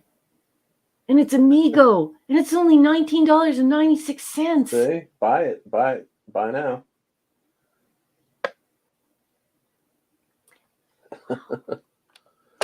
So let's compare new Con to old Con. Just happen to always keep this Con on my desk. I think the old Con is actually better, but you guys let me know what you think. Okay, this is new Con or old Con? This is old Con. He's out of the box. Well, he looks pretty darn good to me. All right, he's pretty good. The pants aren't canon, but Chest looks good. face looks good. So it's tough, to focus on these. Superior. Different paint job, of course. Well, let's see if I can. And now let's look at the zoom new on guy. there. So that's side by side. What See is if I get going on? Max Redstone, what's up, buddy? Good to see you, man. Hey, Maximum Redstone. Yes, sir. Old Con looks like Mark Leonard. I could see that a little bit. Yep. Yeah, it's kind of that new one is a little weird, isn't it? Yeah, old Con has no camel toe. Michael. I think I like the old one better. I kind of like the old one better too. The clothes, I guess I have to check to see. But yeah, I guess with the joints there, yeah. See how the hips are so separated there. Where maybe it's got better articulation, but you really don't need that. So Sometimes I try to make things better. Yeah, I don't. Those legs are weird. Now I know I'm not observant like Michael is, so I might not have noticed if he hadn't mentioned it. But once someone brings it to your attention, is you can't, especially with Khan. The other ones, you know, you kind of get with Khan. It's really weird. I don't know. The new one, he looks deformed. I'm sorry to say. Jacket comes down lower here. Look at his thighs. Like he looks weird. Agree. That's weird. His legs look weird. Khan's batch is out of control. Yeah. But you do get a bowl of city eels. So that's what everyone wants for breakfast, right? You get some city alpha eels? City eels, yeah. City alpha eels. They don't give you ceti eels, do they? Yeah, look, bowl is... Where? Get lost. Open that sucker up. I want to see it now. Well, it's right I hope here. you bought more than one. No, I only bought one. Oh my gosh. It don't matter if you open them up. I think it's made of money. Themselves around the cerebral cortex. Yeah, if I buy 6 of them, yeah. As they grow. But I always have to say that was one of the greatest nights of my life when I got to see the Wrath of Khan world premiere. So you guys have all heard the story, but if anyone hasn't, so it was for my school. They little hemorrhoids. Holy shit! One of the like look at how puckered he looks. Weird. And why is there like a little skin fold there? Looks weird. I don't know. He looks like he's wearing Lululemon pants. And then like what's going on with the joints with his legs? It looks so weird. What is going on? Don't feel mad, Mark. I would still probably buy it if I could afford it. Oh, he's gonna lose. And does he have real hair? Is that doll hair? Not real hair, but is that doll hair? Doll hair, yeah. Doll hair is on the new one. The action figures. So Michael B. He does have Joan Rivers hair. Oh my goodness. Joan Rivers hair. Holy shit. I feel weird because Michael is like one of like the biggest authorities in toys in like not only on the internet but in America today, and he's in our chat, and we're not even tearing this apart even nearly as well as he could do. He could probably do a better job in his sleep. Yeah, and he has an open invite to come on if he wants to.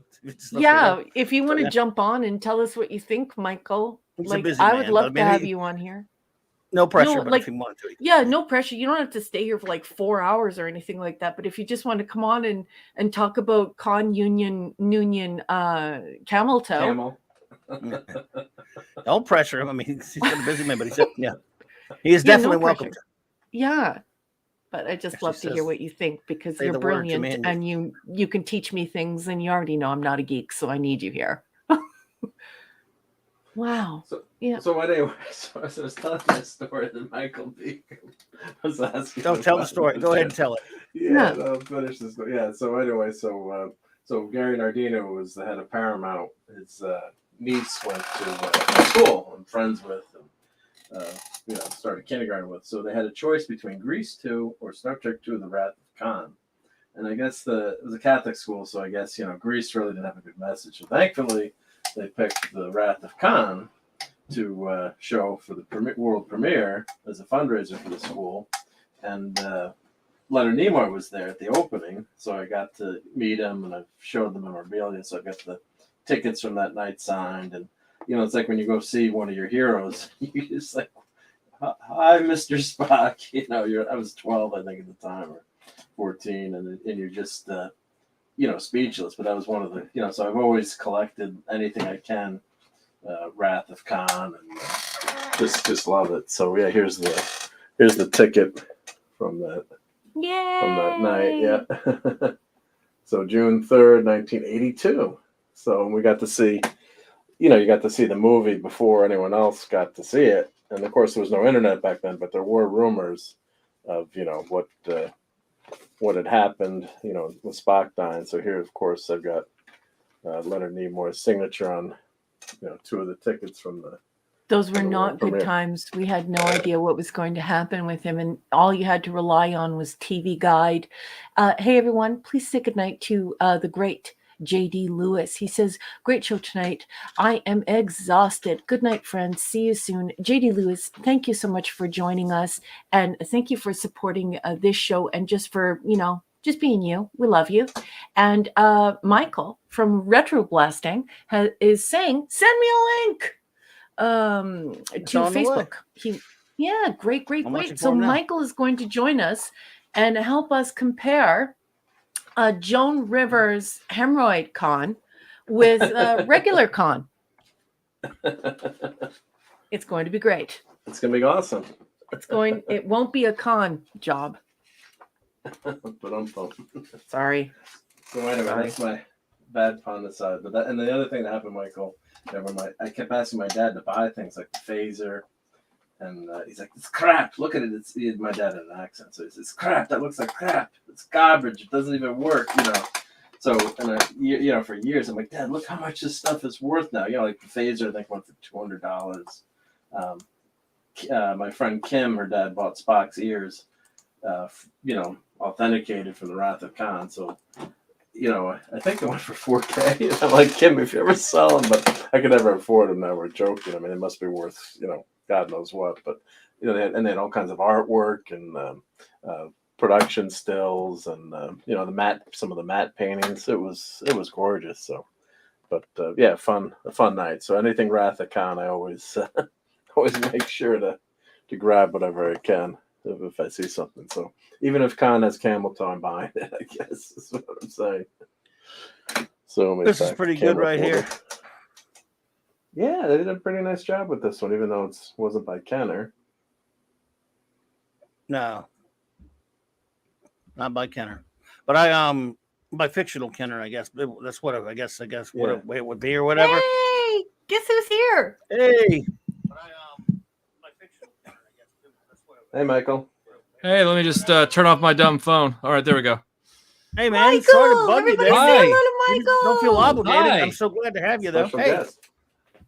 what's up, bro? Hi. What's going on? Hey, good to see you, man. Thanks for popping in. So Melinda looked at me and she was like, wait, you're jumping on a stream now, right as we're going to bed? And I'm like, it'll take 5 minutes. I promise. Don't get me in trouble. I'm sorry, Melinda. It was my fault. No. It was totally my fault. Please tell Melinda that I'm very sorry. But the thing is that as an academic, if I see a subject matter expert in the crowd, the first thing I'm going to be like is, get that subject matter expert up here. So can you tell us what you think of this con stuff? Like these new Star Trek? What's your take? Sure. Right all over Mark's parade. Why don't you, Mike? Sure. I'm not. Okay, well, no. Clearly the camera doesn't want me to. I'm just kidding. Okay. My camera's doing something weird. Stand by. I'm just going to stop and start. And nope, my camera blows. You're good, man. I see you. I tell you what I'm going to do. You know what? I'm going to make this easier. I'm going to make this easier on everybody. I'm going to make this easier on the camera. I'm just going to, and it might even make it easier for Mark to hear what I'm about to say. Okay, here we go. There we go. You're good either way, brother. All right. So, Oh, wow. So cute. okay, so Mark, here's the deal. No, I'm kidding. I'm not going to do it this way. Adorable. I could do It's a tiger. rabbit. Ricochet It's a rabbit. Oh, Mark. they're great. No, I'm joking. I'm joking. Hey, Matthew Pounder. Good to see you. Yeah. Oh, I'm a Disney guy. Hi. Okay, so all right. So here's the deal. So Playmates said they were going to release new 4.5 inch, 5 inch, whatever the scale was, Star Trek figures like they did back in the 90s. And they made almost every character back then for next gen. And the only things that they really whiffed on, and this is why the Kirk and Spock came out first. They did the motion picture crew, oddly, but they never did, aside from Kirstie Alley and then a few of the characters in their Generations maroon outfits from the beginning of Generations. So they did Chekhov, Scotty, and Kirk from Generations, but they were older. Oddly enough, they never did anybody but Savick from the classic crew in movies 2 through 6. Which is a real weird miss, because it's like, those movies were super popular. People love them, and they never did an Enterprise from the movies. They did Savick, Khan. They did a few of the guys from Star Trek 6. They did Christopher Lloyd from Star Trek 3. And that was really about it. Like, they didn't do anybody. So Yeah. they come out and they say, we're going to come out with new figures. And everyone's like, yay. And they said, and we're starting with Kirk and Spock from Wrath of Khan. And everybody's like, finally, this is going to be great. And they're like, and we're going to re-release Khan. And we were like, we don't care about that. We want Kirk and Spock. And they're like, yay. So they show us the figures in renders. And we're like, okay, those look pretty good. You know, those great. Well, then the figures come out. And they're not the same size. Like, they're markedly smaller when you put them next to the vintage figures. Their dimensions are smaller. See? Oh, wow. Significantly. They Right. are. Wow. So as nice as they look as artifacts on the card, right? Khan notwithstanding, the Khan with the open big ass batch, he looks terrible. But Kirk and Spock look pretty decent on the card. But if you've already collected the rest of the Playmates line, you can't effectively display these two figures alongside all of those. So what was the point of this? Yeah. Like, it was the same thing that happened with McFarlane's Superpowers relaunch a few months Oh, ago. good Lord. No. Superpower. He was like, I'm going to do the figures that Superpowers never did. And we were like, awesome. And then he brings the figures out, and they're actually like half an inch taller than the vintage figures. They look nothing like the other one. Yeah, so you can't display them together. So I ask you, what was the point of this exercise? That's my issue. And I know I sound like because they were specifically, it was very specific from collectors and people, the people who would be buying these. They were very specific about the reason why they wanted those specific figures. And so it makes no sense that they wouldn't be able to be a part of the group because he wanted to fill out that group. So yeah, that's dumb. It would be awesome to be able to stand these two figures up in the proper scale next to the Kirstie Alley Savick that was made back in the day. Well, you can't do that. And now if they're like, oh, but we're going to release the rest of the crew at some point, maybe they haven't said that, but let's say they do. It's like, what? Okay, but they're still never going to display next to my motion picture figures from the 90s. They're never going to display next to my next gen crew. They're never going to display next to my original Trek crew, which are all uniformly the same scale. And I ask them, I'm like, you are the same company from 30 years ago that was making these. How can you not get this right? How can you not get the scale right for these new characters? What exactly was the holdup? I don't know. It's weird. It is because crazy. even as a I'm not a geek, but and so I don't collect stuff, but I will tell you that if I ever thought about collecting something, I would want to collect it exactly as you have articulated, Michael. I would want something that was complete and finished. I wouldn't want different size figures, especially the only reason why you're going to be buying these is to display them. I know some people buy them in the hopes that one day they'll become currency, and then the hardcore geeks want to get them on display, and so of course you want them to be relevant to one another, and you definitely want them to be the same size. So wow. So Michael, has this prevented anyone from buying them, or people just buying them and saying they suck, or what's happening with I mean, I'm different. Most Raquel, you're gonna find, Raquel, and Mike will tell you this, that most of the collectors, they complain, but then they buy anyway, and then they get mad at me when I say I'm not buying that crap. I can't believe how angry I'm at you right now. And then 4.5 years later, they come around and they're like, "Oh, sorry about that. You were right." But in this case, I actually ran across these at Walmart just the other day, and I looked at them and I was like, yeah, they're as small as all the people who've already got them have been saying. And I walked right by them and I looked at all three and I went, ugh. The Kirk and Spock are not bad figures on their own if you didn't have anything to compare them to scale-wise. But the fact that the scale is off makes them useless to me. And then here's the other thing that makes no sense to me whatsoever. Okay. So they announce Kirk, Spock, Khan, and everyone's like, woohoo. And then they say, and we're bringing back out the Enterprise. And I went, okay, you're bringing back out the Enterprise. The original series Enterprise is in this new assortment, the electronic Enterprise that Playmates brought out in the 90s, or so we thought.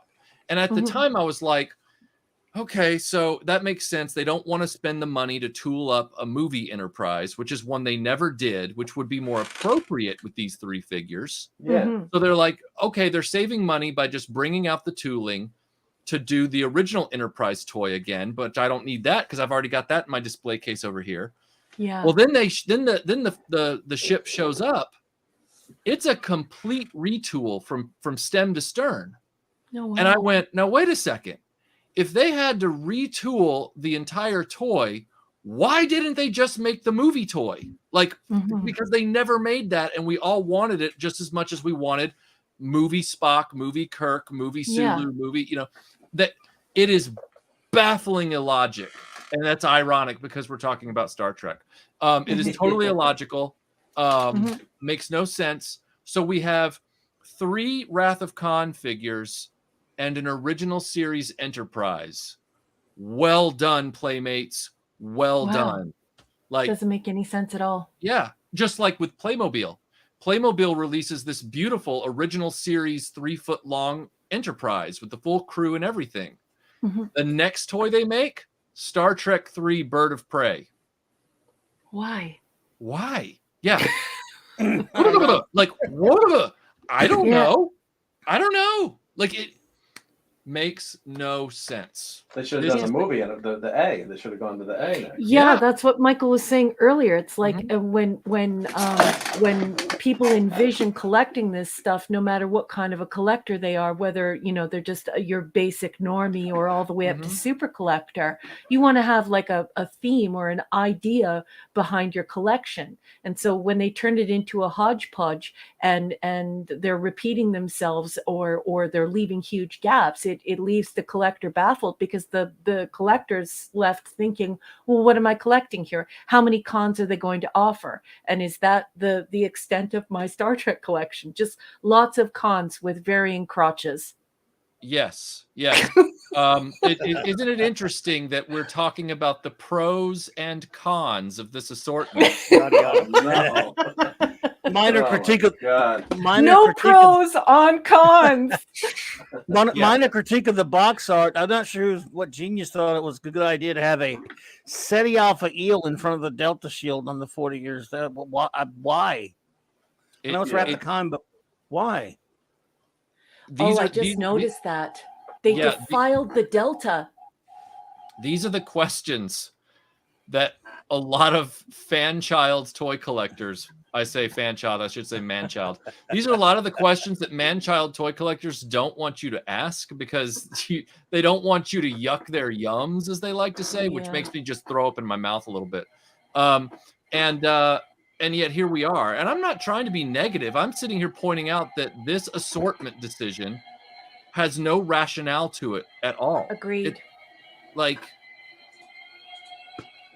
Well, you just can't blindly consume because you love something and somebody is tickling your nostalgia part of your brain. There has to be, for a thinking person, that they're going to make some demands of their purchases. You can't just blindly consume.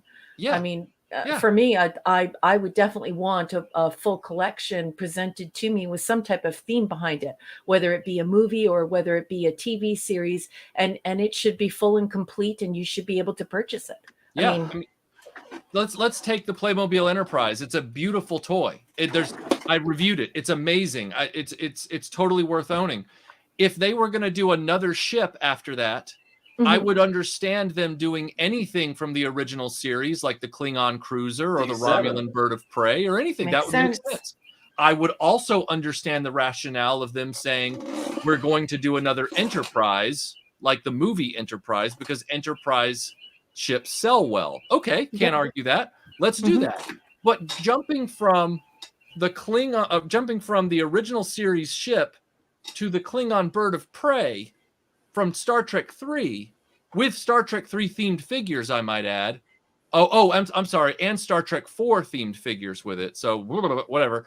It blows me away. It really does. And I sit back and I go, because when I did my video about the 1980s Star Trek toys, I talked about how they did toys for the motion picture, then they skipped part 2, then they did toys for 3, then they skipped part 4, then they did toys for 5, and then they skipped part 6. And I'm like, wow, talk about getting that wrong. But the whole time I'm saying to myself, why is it in the 80s and the 90s and now, Wrath of Khan Enterprise, Wrath of Khan crew members, even though it's lauded by many as the best Star Trek movie, not by everybody, but by the majority of people, they all agree Wrath of Khan is a really, really good film and one of the best. They stay away from all of the stuff about it, merchandise wise. They won't make the figures, they won't make the ship. Like, it blows me away. That's where you're going to catch. That's where you're going to catch your normies, and Mhm. that's also where you're going to catch as many bucks as you possibly can from, this huge fan base who, like you said, you rightly said, articulate that as their standout favorite Star Trek movie. It makes absolutely no sense. Yeah, it's crazy. Like, Can I ask you a question, Michael? Yeah, of course you can. Anything. Okay, so who, like, I've read a lot about Star Trek, and one thing that they never make clear when we're looking at this backstage stuff, when we're looking at production stuff, and when we're looking at amalgamating or aggregating all the data from different memoirs, one thing is never made clear, even when it's discussed. Who taps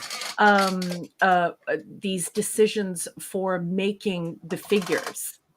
Because didn't Denise Crosby leave right before they were going to do her figure or shortly thereafter? I don't remember if it was before or after, but I remember reading in verified production works that was a subject that was discussed before she decided to leave. So who makes these decisions, and is there any way that the fans can connect to that to complain or make requests? Well, sometimes the fans have been able to make requests in the modern world thanks to the internet, but the question is, how receptive is that company from one design team to the next? In the case of Denise Crosby, what I would assume is that everybody had already signed away their likeness rights to do a merchandising line. And then Denise Crosby left the show because of other issues, but her contract was still ironclad in that regard. So they were Galoob, which is the company in question, was able to make that range of figures without concern. Okay. In the case of who makes the decisions, it really boils down to, if I recall correctly, they throw out the license as like chum in the water, and then they build a relationship with a toy company. And then after that, if they have a good relationship with them, then they allow them to renew or whatever it is. So like in the case of Star Wars, George Lucas threw the licensing out to a lot of people in 1976. Hasbro turned them down. Mego turned them down. Mattel turned them down. And then Kenner picked up the line. So that level of brand faith, whatever you want to call it, led Kenner to great heights of success and gave George Lucas billions of dollars in his coffers. So when Indiana Jones came along in 1981, he offered them the license for Indiana Jones, and then it just continued on into perpetuity. Kenner, of course, did not want the license for Willow, which was probably a good move, and that went to Tonka. But the point is that with Star Trek, you had Mego first, and Dinky was doing the diecast Enterprise. So you had the Dinky Enterprise, you had the Mego figures in the 70s. And then in the 80s, it was Mego for a little while, and then it was, or 79. Then in the 80s, it was Ertl, and that was pretty much it. Like Ertl. So as a normie, what you're saying to me actually fortifies your exasperation, and it actually explains why you're so incredulous.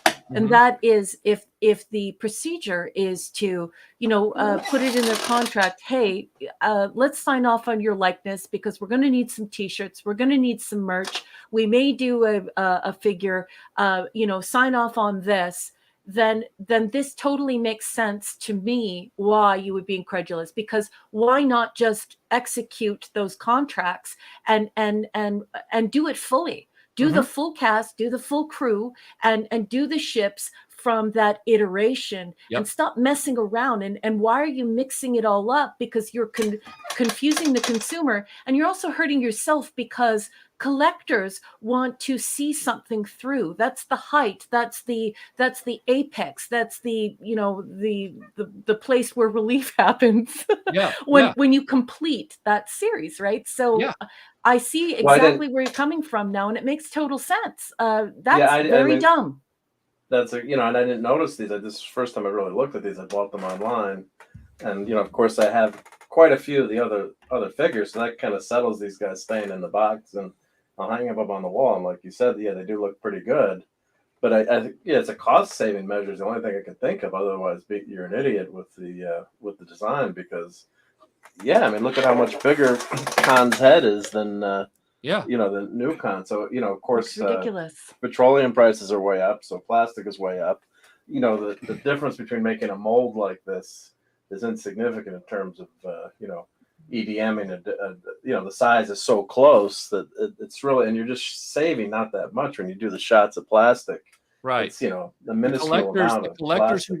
The collectors who want to fill those particular gaps would have paid the extra $1 or $2 to have it be the right size. So, which makes me think that it's not so much that they deliberately scaled it down a micron, an annoying micron. I think it's just flat out incompetence. I think they just weren't thinking, you know, along those lines. And it's baffling. You know, Hasbro has gotten so bad about this that half the time now when they put out like a miniature diorama playset for Star Wars or something for collectors, they will have a picture on the box of the diorama with all the pertinent action figures characters displayed on it. But there's a big disclaimer on the box now that says action figures shown on this on this photograph on this box may not actually be presently for sale. In other words, a lot of those action figures that we're showing you were probably on sale 3, 4, 5 years ago. Ridiculous. You're gonna have to go find them on the secondary market. That would have never happened in the 80s and 90s. Never.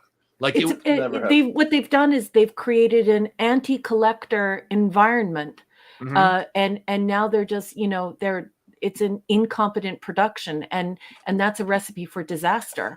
And you're going to kill the will of the collector, or the collector is going to be disappointed, or people will just simply not collect. And that's unfortunate. But you know, I'm not going to lie. I'm a normie with this stuff. I'm an academic. I'm not a geek, and I don't like any of this stuff. I've never thought, I haven't thought that it was good for a very long time. The last time I saw one of these figures and thought, oh, wow, that's really nice, it is the 80s. Yeah. Artist Asylum did a nice job. This is a really good, and they did do a Wrath of Khan Art Asylum line that I bought. And this Gorn is pretty damn good, I think. I'll tell you, Raquel, like if I was going to buy anything Star Trek right now, I would probably buy the redone Migos, because at least they can be displayed next to the vintage Migos and be pretty compatible. Like they still look really good. They're making characters they never made before, and they're the right size. And their faces look good, Michael. Yeah. Yeah. Did you notice that the new Kirk does not look like Kirk? He looks weird. Well, the Mego Kirk never quite looked like Kirk, so it's probably like that uncanny valley thing. Yeah. Kind of like good night, Chris Persia. Good night, Chris. Good night, sweetheart. It's kind of like how they never could get Mark Hamill right. You know, he occupies that kind of just spot. got that face. Yeah. Good night, Pop Culture Republic. I'm assuming that those two sizes are pretty close, Mark. Yeah, this is my Spock from when I was a kid. Yeah, on the left. And let me put the mic down. Yeah, that looks pretty close. I mean, like you could display those together and it not be a problem, I don't think. No, it looks like Definitely, it's in the same yeah. family. I see what Yeah. you're saying. It has the same sort of, I want to use the word family look. Like Yeah. it's pretty good. The heads Yeah. are the same scale. Yeah, the heads are the Right, same yeah. scale. Yeah. Yeah. Yeah. There's a slightly different sculpt because they had to remold the heads, but at least everything is the same size figure. They did some Um, good while back in the late 90s into the early 2000s, whatever it was, of you know, their Mego type Trek Mhm. figures. I don't think it was actually Mego, I don't think, but they were really good. I have a bunch of them. Yeah. And they were like Megos, but not Mego itself, I don't think. Oh yeah, it was Diamond Select. It was Diamond Diamond Select Select that ones. did them. Yeah, and they Right. were good. I have they were, those. Yeah, they were good too. They were good. Yeah. I got some Mira Kirk. Mhm. Be seeing Regular you too, Kirk. darling. Mwah, All right, mwah. Chris, be good, buddy. Good night, Yeah. Chris. Okay, so Yeah. this face looks more This is Christopher Kirk. Pike. Oops, sorry. And that is the classic Mego Shatner. I mean, that's Yeah. But That's him, yep. I love the clothes, and look at that collar. I know. Don't tell anyone this is a reproduction shirt, though, and reproduction. But look at Delta. the collar. Look No, at that that's the- collar. Yeah, no, right because here. they had faded when I was kids, and I got new boots and for her. Let me get the You new gotta Kirk get rid of Mego. that stupid Mark. pump. Are you pop really sitting Funko. here worried about repro in front No, of he me? was kidding. No, I'm cheating because I love your He knows videos all on the that. crap 'cause- you get from repro. Yeah, all the crap. I mean, I Yeah. love toys, and I needed boots for her, so. Mhm. Yeah. Was I going to spend $50 for my, her figure that's already got the outfit messed up? So I bought repro boots. Who cares? As long as Yeah. I don't try to sell it as repro Exactly. boots. I mean, The only people it's that care, insanity. the only people that care are little toadies on the internet who will be dead in 25 Yes. years anyway. So what does it matter? I'd Oh, like there to you say go. for the record, Michael, that Mark stole Uhura from his sister. I Yes, did. sir, Oh. he did. And I did, well, yeah. Back in the he may have saved 70s. it from a garage sale. That's probably That is for true. sure. That is true. However, you got to get rid of that stupid Pop Funko Gorn. It's annoying. I mean, put the real Gorn there at least. Yeah. I don't Oh, want to I see no love that. Pop Stupid Funko Pops. crap. I'm just kidding, man. So I'm yeah, being I good know if you are. want. I know you're kidding. Yeah, and anything my kids give me, I love. So, but yeah, so I'm that, not kidding. That's a dumb Gorn. That one's way better. Sorry. way better. Here, let me get hold on. Don't make me a Pop Funko again, Captain. I'll destroy you all. Well, Destroy you. I just wish that they would. I just wish that Playmates, since it was such a, it seems like a blown opportunity. It seems like it was what everyone had been waiting for. It was a real opportunity to fill in those really crucial gaps. The Enterprise movie refit and the crew in the maroon outfits, and they kind of blew it. I mean, it was almost like they almost gave it to us, but then it was unnecessarily incompatible, and that's unfortunate. So, yeah. Really Hey, crazy. Pleasant really Valley. crazy. And when you switch out Spock's hands on that figure, it looks like he's wearing two hamburger helper mascots rather than the glove from. It does look that I'm bad. shocked. I'm shocked that Mark put a lady's command uniform on Kirk of Where No Man Has Gone Before. That's I'm upset about the collar. What's Huh? going on with that collar? Rip That's what I that got collar on- off, Mark. That's what the Migos were like. Yeah. Yeah. Well, ladies and Yeah, so we're- gentlemen, I apologize. I have to turn in, but I No, wanted you go to. What up, buddy? scoot. Tell Melinda that we said thank you and sorry for keeping you. Thank you so much for being our subject matter expert Oh, today. no I problem. enjoyed your company immensely. You're a genius. Thank you so much. Oh, anytime, Michael? Raquel. I'm just glad to finally be on a stream with you. So Yay, hopefully me we can do this too. again soon. Yeah, buddy. Um, Thank you so much, man. I really appreciate you and miss you big time. Let's hang again soon, bro. Yeah, we need to do it real soon. Like real We will. soon. We man. will. Good. You name it, buddy. Take care. Take it easy, Mark. Raquel, Mark, Mike. We need to do that stream soon that I was Would love to. noodling about. called Anytime. Star Trek Without Context. I'll get it together. I'll send you You all the name it, we're there. messages. We'll do it. All right. Good Thank night. you, brother. Sounds like fun. Bye. Good night. everyone, the great retro blasting Michael French. So great to have him That was pop fun. in. It's amazing, man. Yes. If you're indeed. not Great- following his channel, you need to follow his channel because the guy is a genius and he's also a sweetheart.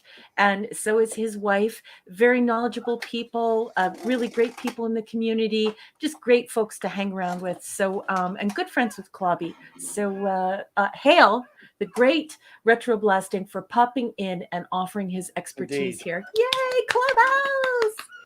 But now I can't. I don't like my figures. Yes, indeed. I Yes, don't thanks for understand ruining the his figures, female Michael. collar. Good Lord. No, but that's what the collars were like. I know, but on you the got to Vegas. get that off. Well, you can't. But then you're messing up the figure. That's not It what it's doesn't supposed to matter. look It's not canon. like. Yeah, but it's Mego And cannon. neither is Con. It doesn't matter. Why don't you fix it? Fix it. I don't Why have does he time have to that fix it. collar? That's the way they were. That's the way. No, that's not the way they were. Only The Migos look Migos. like that. They didn't look like that on set. Yeah, That's but the the female uniform. But that's what the Migos had. I mean, that's It's Back true. me That's up a on this female one, Mike, uniform. You made Kirk into a yeoman. Yeah. So Rip that flap off. I'm not messing up my new shirt. I know. I love you. The old shirt. I know. So let's see. Let's go on to a couple other figures that I did get. Okay, So let's do I think it. we're looking at. We'll transport those away. We were just checking Mr. Fantastic out. So this one they did a nice job with. One day, we're all going to need your collection as a museum for pop culture art, and all of this stuff is very valuable and very wonderful, and I think it's cool that you collect it. Love it. Great stuff. Even though I Is complain that about Burn canon. FF? I know. Is that Sorry, you can send that me shin Burn? kicks. Michael? You know, I usually don't like that costume, but that's a great figure, though. I mean, I don't like the white, the light blue with the white, but that's actually well done. You know, I prefer the classic costumes, but still, that's a cool figure. And Yeah, like I it's said, well done. I probably need to get that. I didn't go down that rabbit hole with these figures. They're great. You know, They are. They're so much This fun. one was too cool to pass up.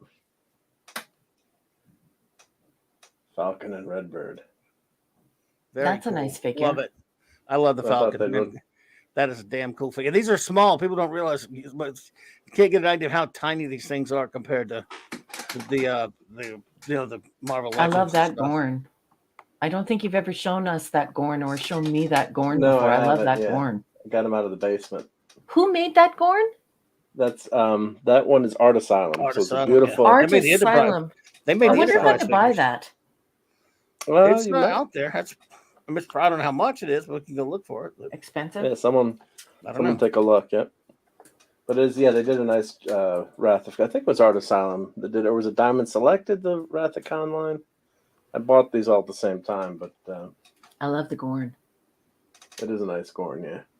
But yeah, this is a great, and the box art is great. So this will look great on the wall too. And thankfully, it didn't come too damaged. You know, it was packed in a box from the shipper, so it wasn't trash. But yeah, I just love the whole. So I'm gonna hang that on the wall. Let's see, it'll fit right under Iron Man. Yeah, perfect. Under the stealth armor Iron Man.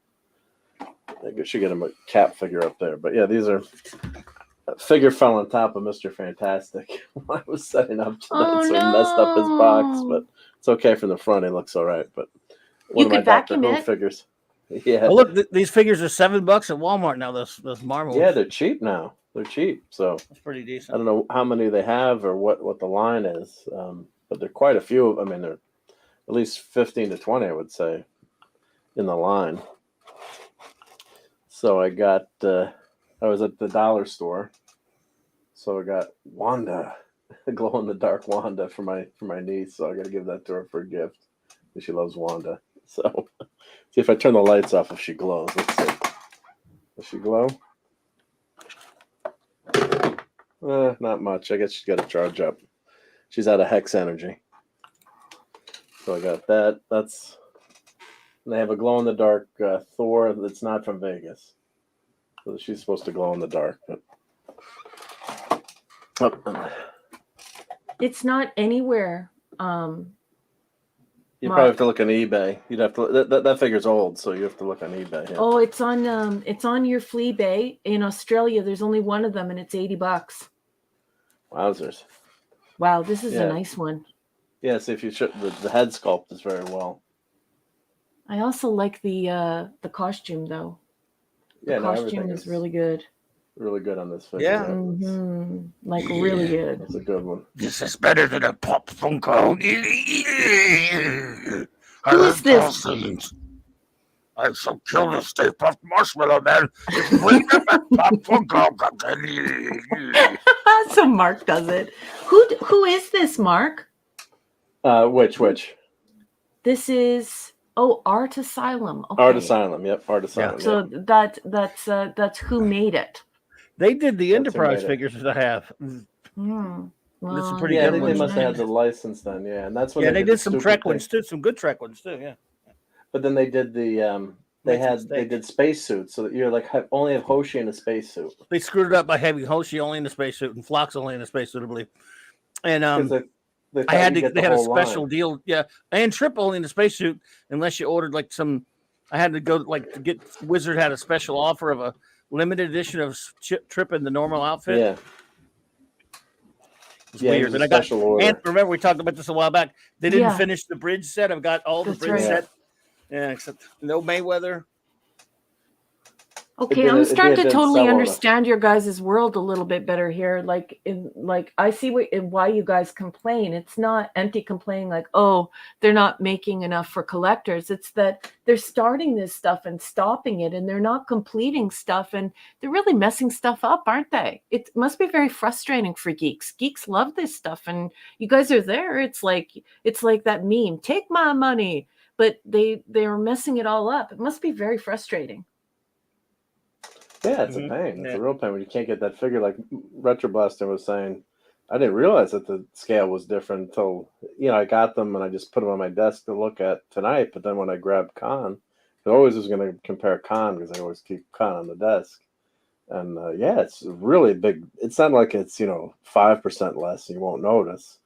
It's like they shrink the packaging now. It's like there's never 16 ounces anymore. It's always first it was 14, then 13 and a half, then 12, everything gets smaller. So I grabbed, I have a few Batman figures from the new movie, which I like and Thor from Vegas likes. This was, I think, $6 that I picked it up for on Amazon. So like you always want to have a few figures to go with your collection. It's actually, she looks better as the figure with what I didn't like on the I movie. just don't like was the outfit. I don't like the- the mask at all. The head mask. The mask actually looks better on Oliver. this. Where it's Hey, Minimus is here. Minimus. it's, And Oliver it's cov- Belmonte. I guess, yeah. It's covering her whole face versus the stupid mask I thought they had in the movie where it's her mouth is open, so this mask, at least in my opinion, looks better, where you're covered up like that versus that silly just across the nose face. But hey, why don't we open up everyone think good thoughts right now. Think of something totally harmless in the chat here. Mhm. Don't think. Let's I think I gotta rip the top here to open him up, and No, don't rip it. Do you have to rip it? yeah, that's where his. Oh crap! That's Can you okay. use It's a your Playmobil. knife? Just don't cut yourself, please. Yeah, let me get the. Oh, here we go.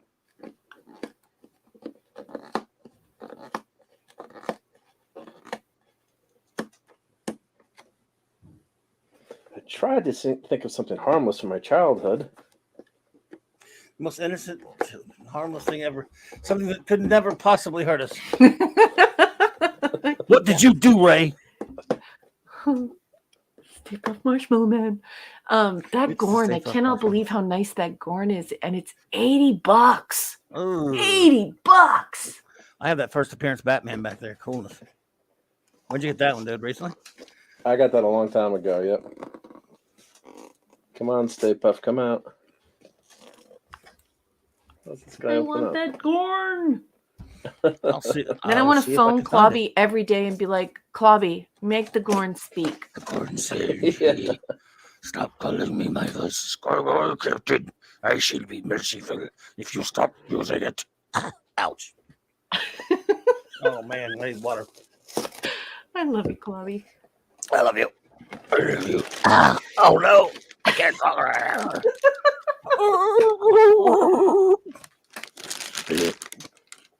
Oh, the Gorn can fight the Stay Puft Marshmallow Man. Wow. Well, what are you doing? You can't get him out of there?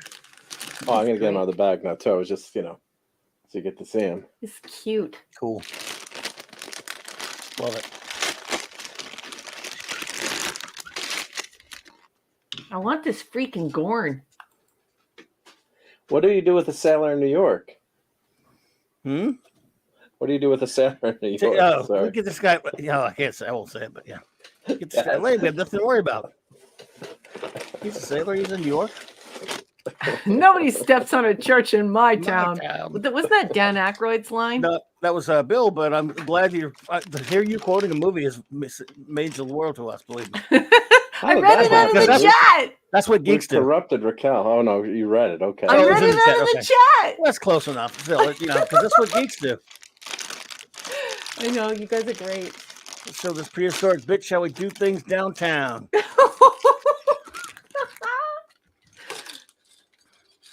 Mark, somebody was selling that Gorn Yeah. for $40 plus $18 shipping and handling from Pennsylvania, and the only other person selling it wants $80 for it, and they're in Australia.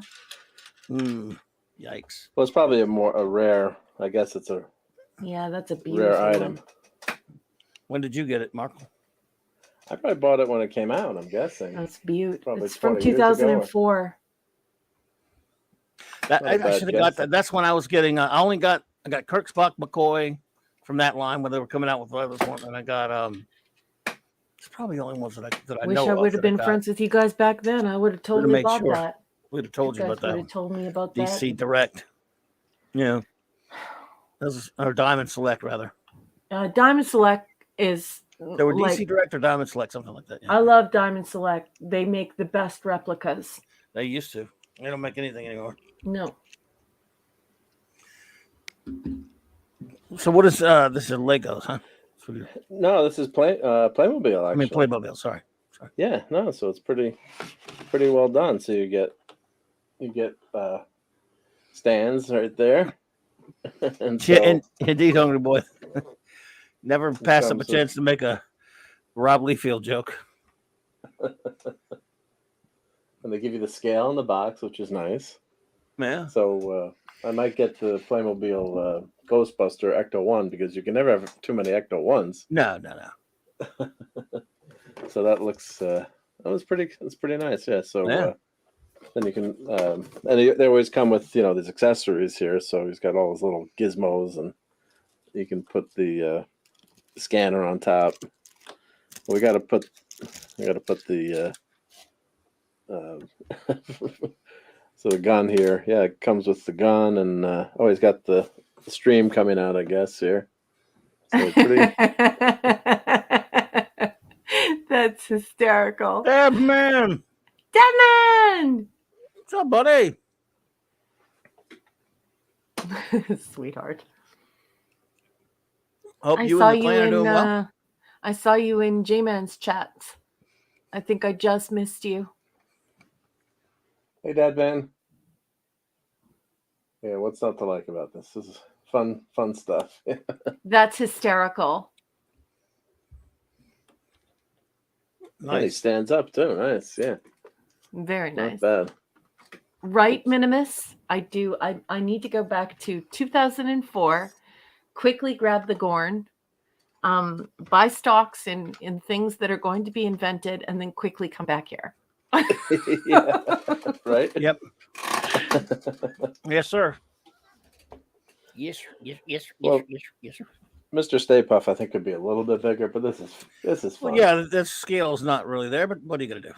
Yeah, this is fun. Where's your Gorn's universal translator? Is it on his belt? It's downstairs in the basement on the Don't shelf. lose that. Do I you have that, your yeah. box for him? Yeah, you don't want to have an accessories box like me. I do have the box. Yeah, I kept. I'm Good. pretty sure I kept all the boxes. That for thing's these. beautiful, Mark. Yeah, it's really cool. Raquel's got Gorn envy. I do. That's a beautiful. That's one of the nicest things you've ever shown. And you know, I know nothing I say matters because I'm just a normie when it comes to this stuff. But that is like exceptionally well done. Like I love that Gorn.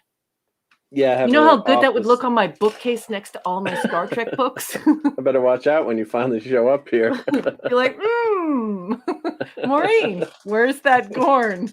She'd be like, "Great, please take him. Take all the Gorns." Take all the Gorns." Yep. And meanwhile, Mark has a room of Gorns. Yeah. So that is a good. I agree. That's a good, well done figure. It's like the Creature of the Black Lagoon. It's a particularly good figure too. Yeah, And that's a gorgeous figure. I absolutely kind of love reminds that me of one that as one a well. little bit. So it's a gooder, as they say. Yep. It's a gooder. I'm making you Canadian. It's so bad. Yeah. So let's put the scanner on Ray here. So I we get can't this guy afford complete. this. I mean, this person wants $26 for shipping and handling and wants $80 for the Gorn. Oh, that's so much money. What you do, you just put it on your save list, and you just keep waiting, and hopefully you find one that's you get lucky sometimes with the price, or you try to snipe an auction at the end. It's nice. Yeah, sometimes that thing all in is $110. Ouch. Just so you know. Don't let anyone touch it. If anybody touches it, you slap their hand. Just Slap their hand. Oops, stop sorry. that. Don't touch it. Stop You know what I that. mean? Yeah. Just give them a little slap. Don't even look at it. Don't avert your eyes. Brett Cohen. Hey, Brett Cohen. Good to see you, Brett. Long time no see. Give me something. Brett Cohen says. Brett. That's funny, Brett. So I just did a video on Yeah, this I have guy. that one. That's a good one. But you didn't take it out the line, of course. I don't have the box anymore. I'll take it out. Yeah, well, should've kept I that left box. them attached, but I think I have. Who do I have? I have Flash, and I might have one of those for this line. I got to check who I have. Maybe I bought Wonder Woman. But yeah, this is a great DC Direct when they did some really nice figures to compete with the Marvel Legends. So this one, when did these come out? Let's see. Sculpted by John C. Matthews. I think these are about 15 years old. Someone could goggle it. Or you could use DuckDuckGo or Brave. DuckDuckGo.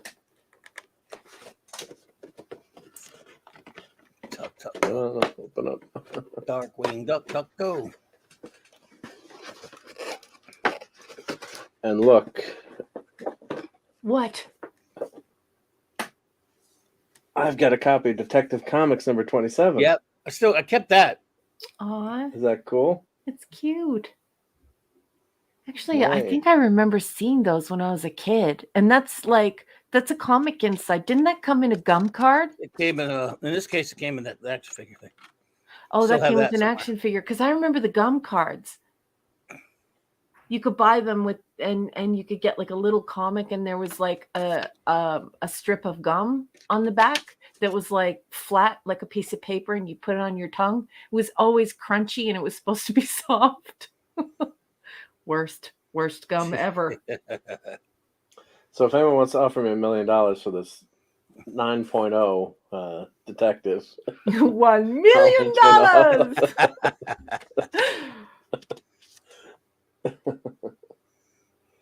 but yeah, it's great. God, that's a great first comic. So let me pull them out of the box here.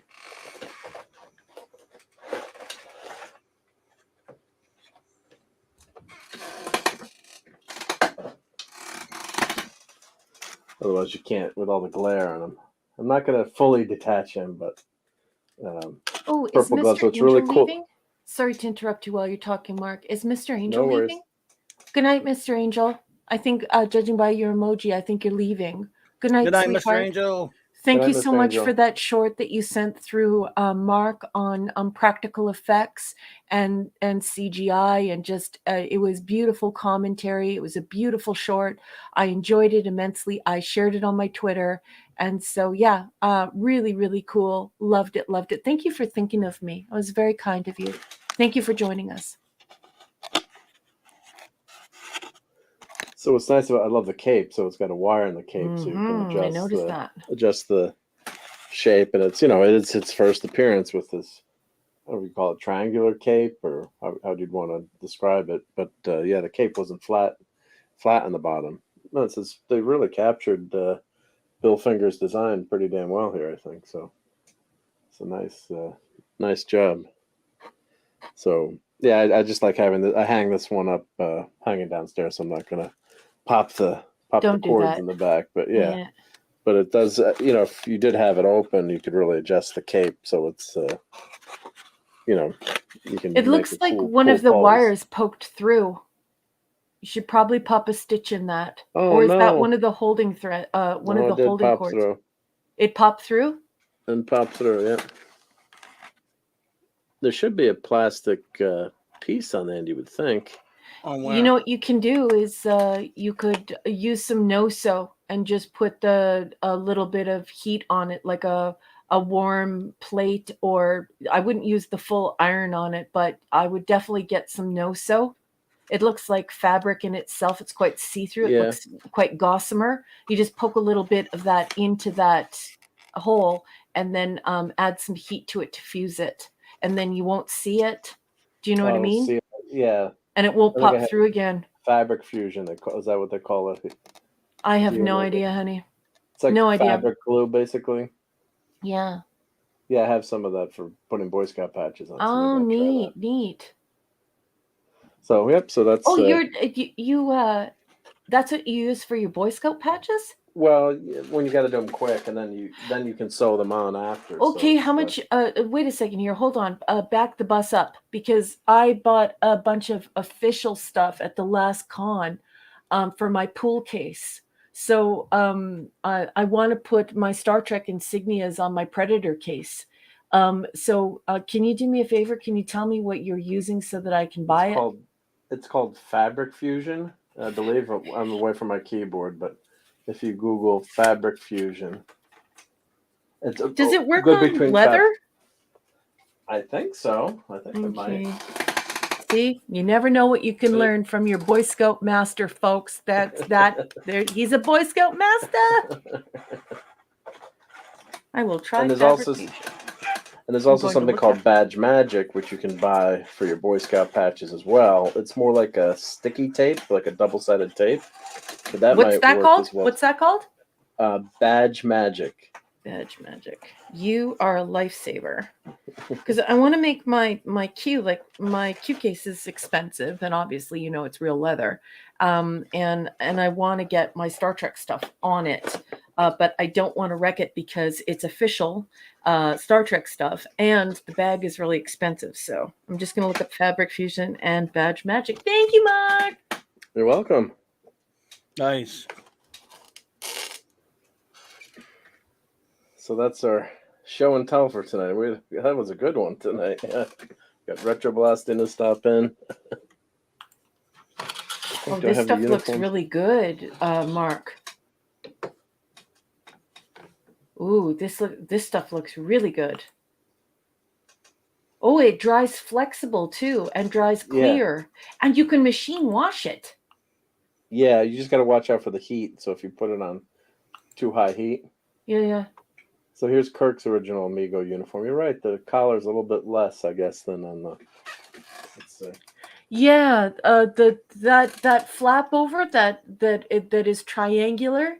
That's indicative only to wear no man, and the yeoman wears it, and the original no nonsense #1 wears it. Yeah. Oh crud! See what happens by reproductions. Oops. Well, we could always trim it. Yeah, lemon pie. Hey there. Lemon pie. Atomic Darky. Oh, it looks like Must be lemon watching pie is farther time back. traveling. Yes, maybe way back in the stream there. Well, that's okay. Maybe if he listens to listens the whole way, then we'll hear us eventually. We'll catch up eventually. Yep, yep. Mark, I want you to know that I love you and that I'm Wait. so sorry if I hurt your feelings about the collar. I didn't No, mean to. that's okay. No, that's We've already okay. ruined his whole night with bringing Michael in to mess up, still his new Sorry. Trek That's toy okay. I love figures. you And guys, yeah. whose fault was that? Sorry, Mine. Mark. It wasn't me. That was It me. I'm Raquel sorry. and Michael, the big meanies.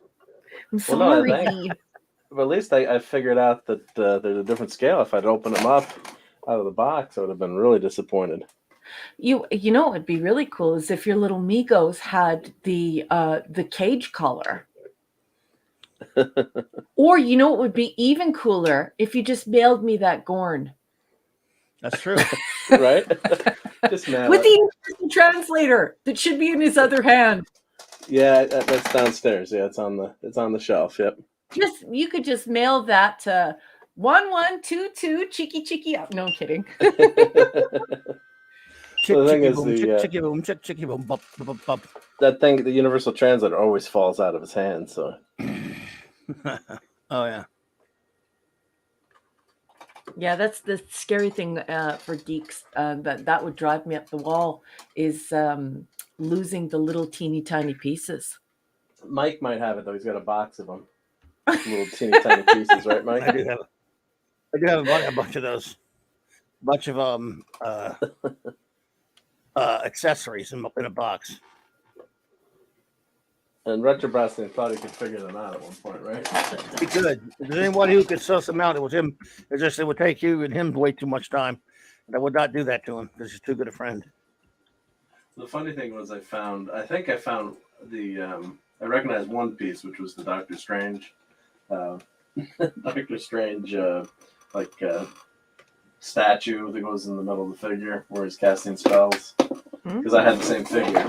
So it's like, oh, I recognize one thing in the box. Yeah.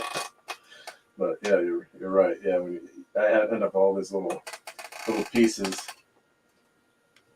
everywhere, and it's it can be frustrating. Like, yeah, I have a little not as big as that box, but Look what Brett Cohen just said. It's actually quite cute. Look at this. Mark, look what Brett Cohen said. It's funny and it's cute. So is Mark so oh here we go. This one here. Hey J25, good to see you.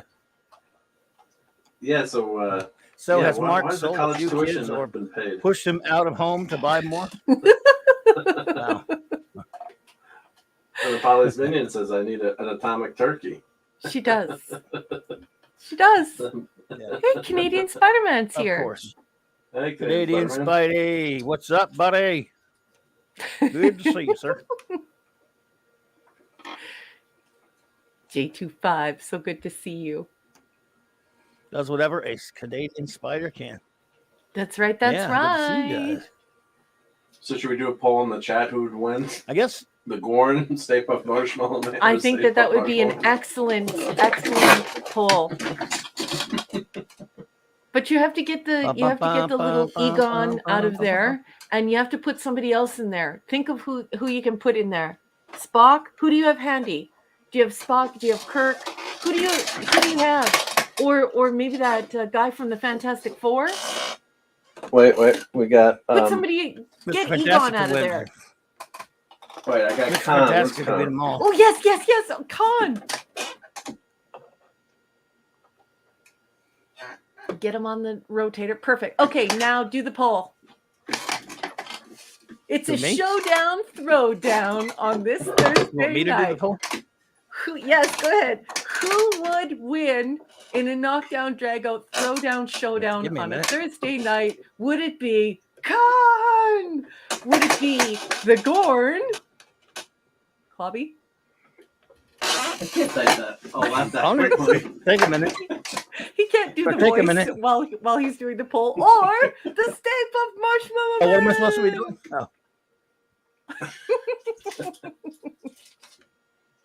Oh, So good. So good. So funny. let me mute while I'm doing this, so you guys take the cons. While I'm- Okay.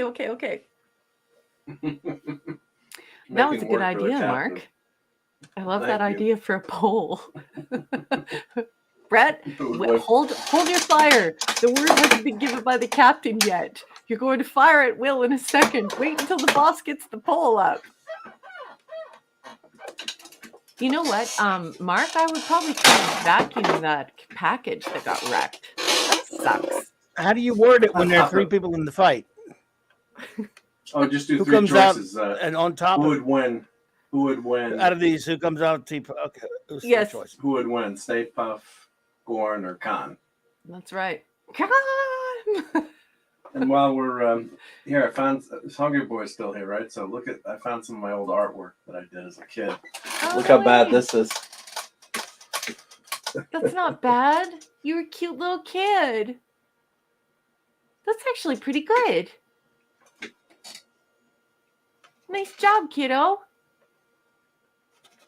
It was actually a copy. You know, I had a picture. I was just copying it. So, but that So, was I you love did the a good thing, job, kiddo. So I found that in a folder somewhere.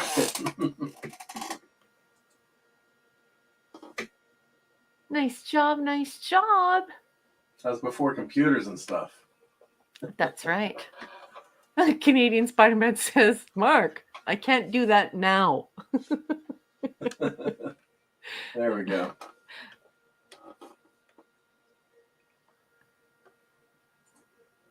Guys, guys, guys. Guys, we can't have dead air. Dead air. Dead air. Oh yeah, we got a We band. have to get rid of the dead I was here now, voting. That so- was the problem. Oh, Boss is here. Yeah. Boss. Well, Yeah. but I was here. I've been here. You can hear me? And you can't vote. Yeah, and you can't vote. Ooh, I'm going to go So- vote. Looks- I'm going to vote. No, I can't vote. Well, looks like Does anybody I'm know going who I'm to going to vote for? looks like I'm going to a con this week. Looks like I'm after all. Oh, nice. Really? No. Oh. Yes, I did.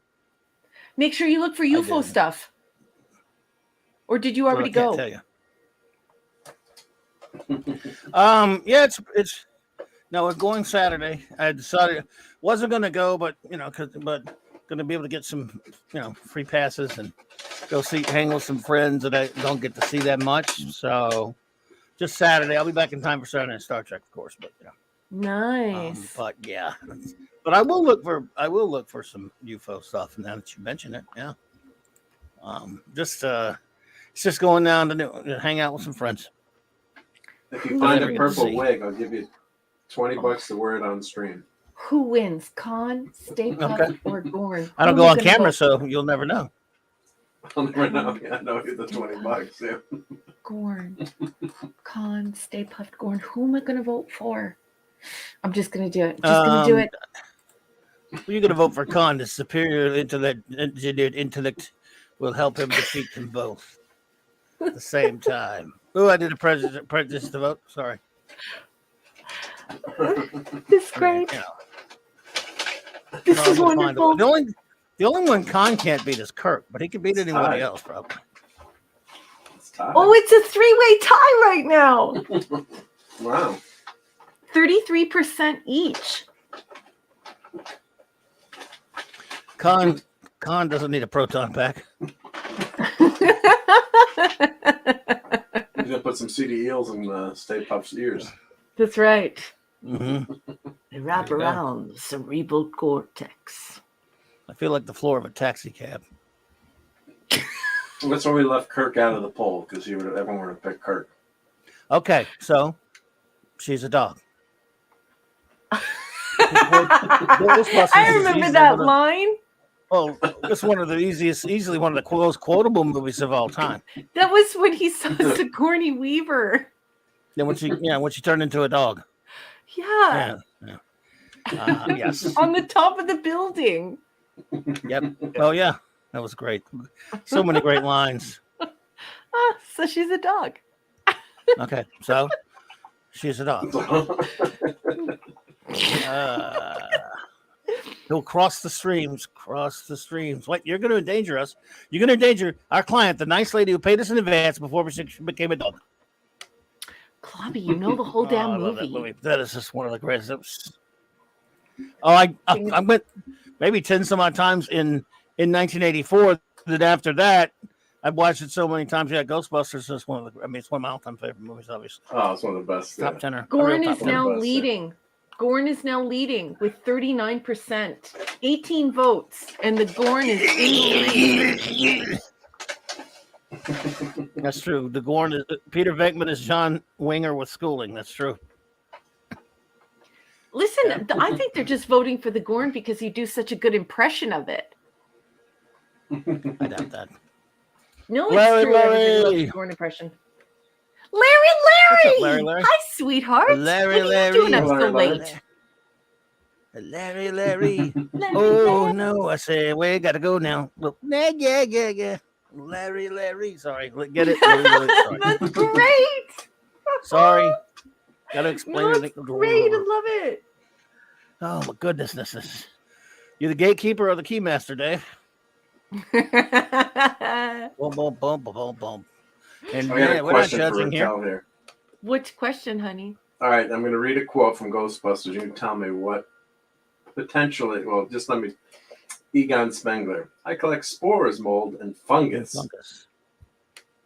Mm-hmm. There's something wrong with that sentence. I'm asking the grammar police.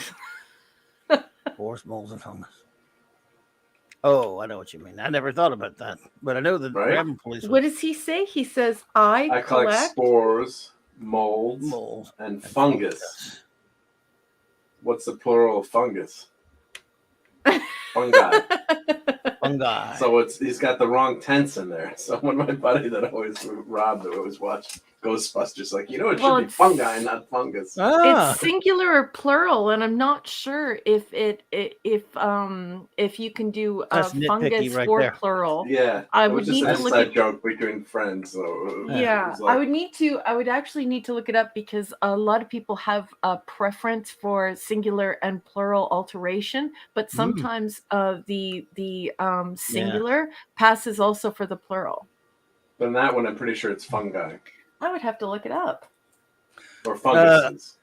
But that's just like a grammar police. Hey inside there, joke. Pod Racing Palpatine. Yeah, then of course there's the pun. As Claude has come in with, Fungi. Egon is a fun guy. Ba-dum-bum.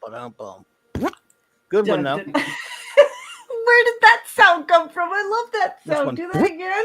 I've got lots of weird sounds.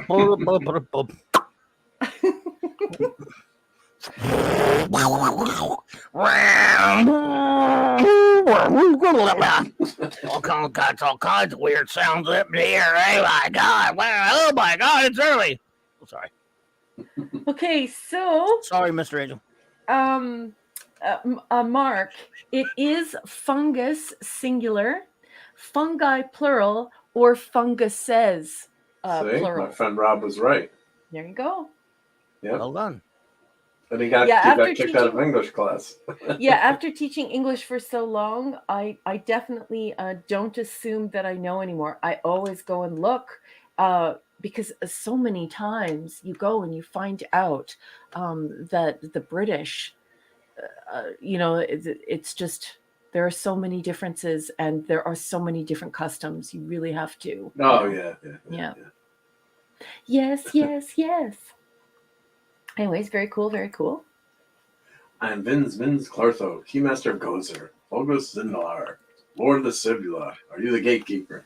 I always loved Lewis and that. And then he's the accountant. He's like, when they introduce everyone to his party, and he's telling them all their net worth and where they invested. And oh, God. Just every moment of that movie is just comedy gold. How many times have you seen Ghostbusters, Raquel? I had someone in my family who used to watch it every day. Wait a minute. So how many times have you watched it? Every single day, sometimes more than once. Every day. Not what? I had someone in my family who watched it every day. Wow. Every I didn't watch single it every day. That's crazy. I watched it once at the drive-in. Okay.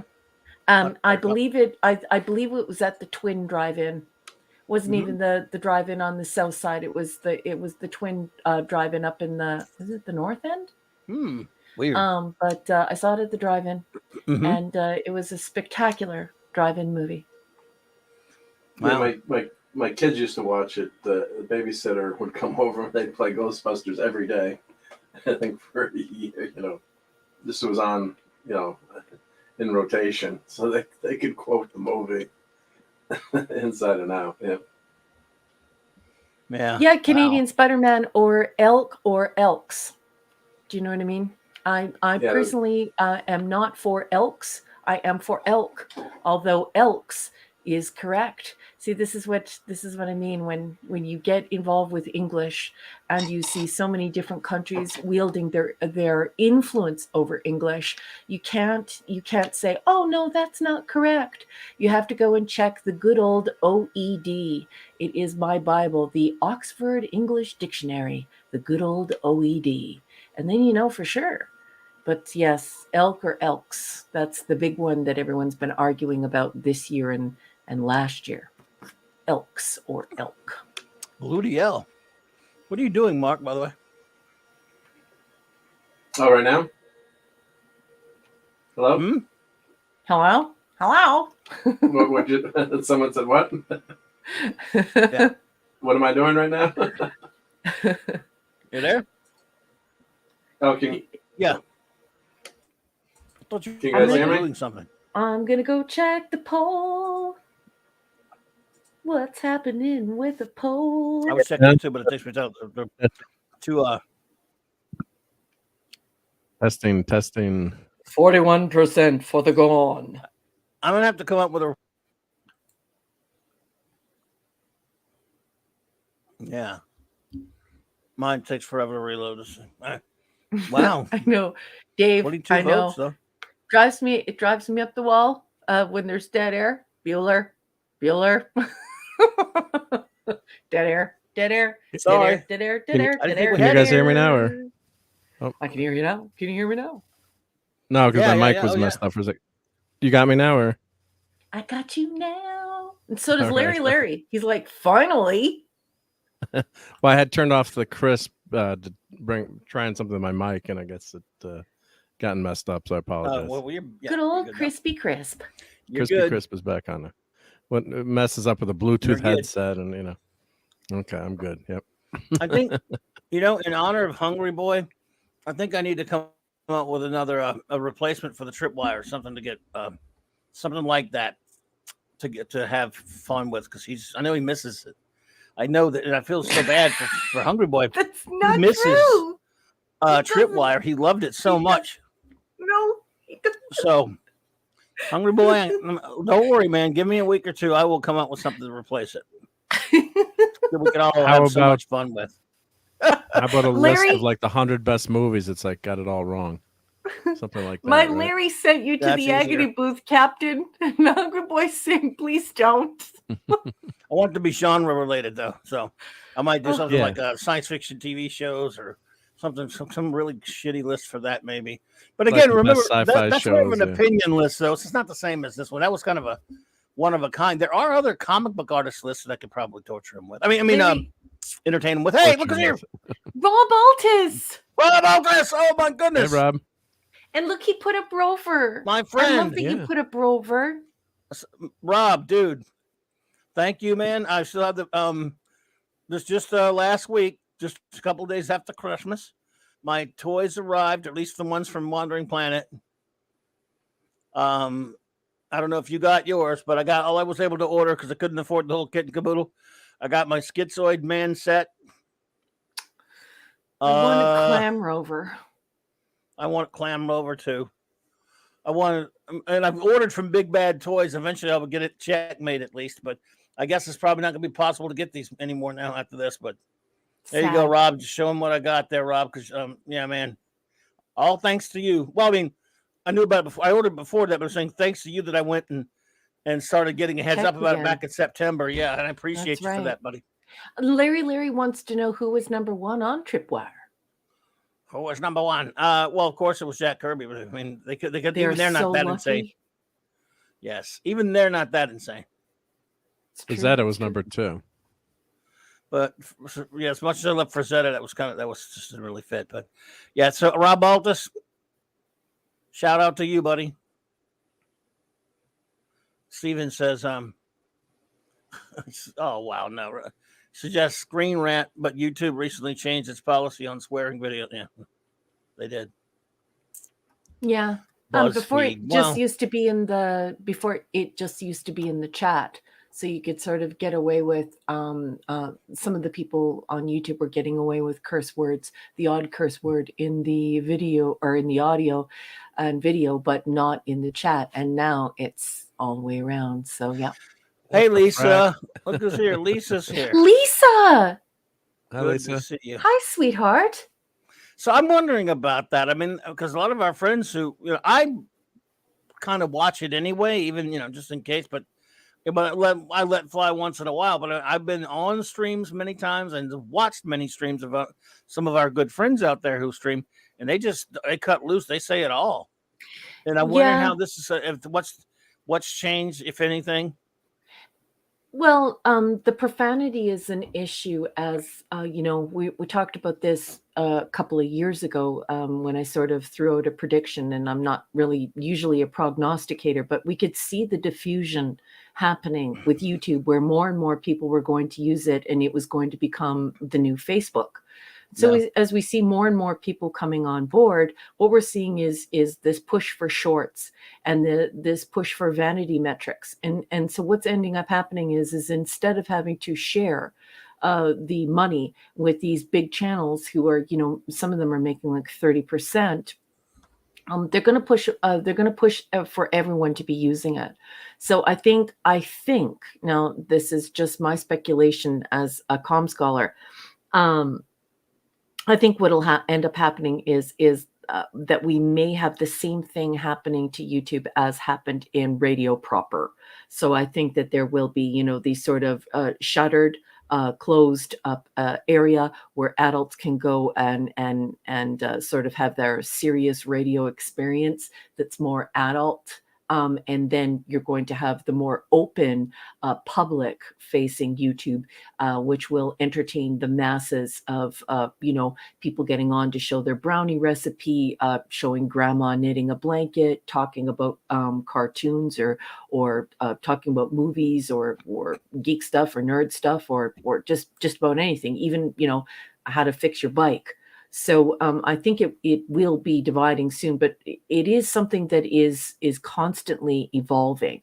YouTube is not going to stay the same. And as we see Twitter become more like YouTube, so that it can be more like Meta, and they can all become, these super empires of multimedia sharing, where we're going to see that happen. Because of course, what people don't realize is the engine in all of this is attracting those advertisers. And so when you have a super clean channel, you have open content that can be marketed to any advertiser. And YouTube really wants that, because they want to be able to market your content to as many advertisers as possible. And that is the fuel that drives this whole enterprise. It's an attention economy, and if you want to have if you have a clean channel, there's going to be lots of advertising.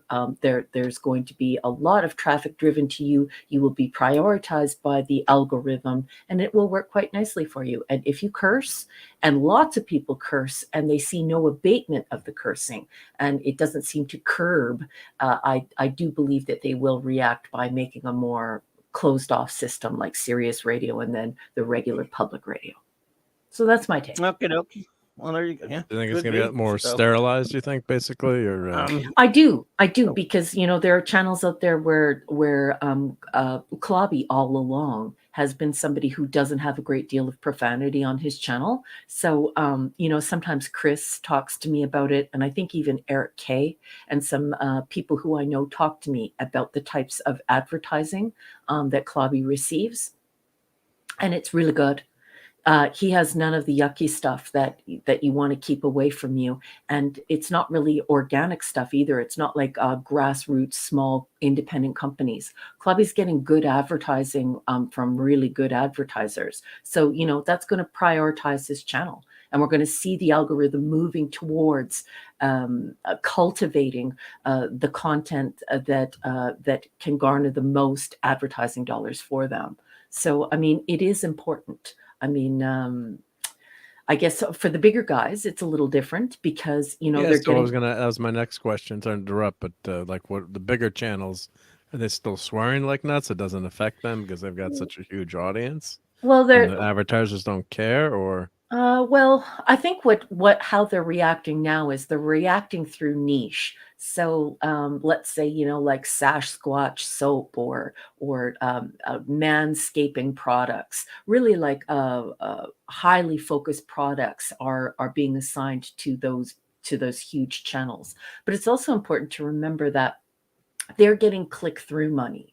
So, and they're also getting a great deal of super chats and things like that. So when you go to and you see a grading on these channels, you're not just seeing how much money they're getting from advertisers and how the advertising mechanism is set up on the channel, but it's also that click through stuff. So, you know, let's say I go and I visit a really big channel and I sit there for 5 minutes and you know, I see an ad from something and I click through and I wind up on Amazon. No matter what I buy on Amazon, that channel is now going to get a cut, regardless as you know what I saw on that person's channel. It's that the click through led me there. And then of course you have super chats and super stickers, and you have people who are paying you through their subscriptions.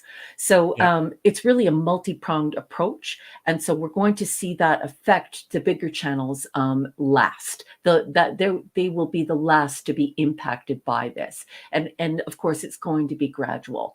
And it's quite funny the way that YouTube is doing it, because they're actually trying to drive people away. It's sort of like you have sheep and then you have these wonderful border collies and they're trying to drive people away, and how they're doing it is through narcissism, through people's own vanity. So they would rather create a short that cannot generate any of the revenue that a live chat or a live show can.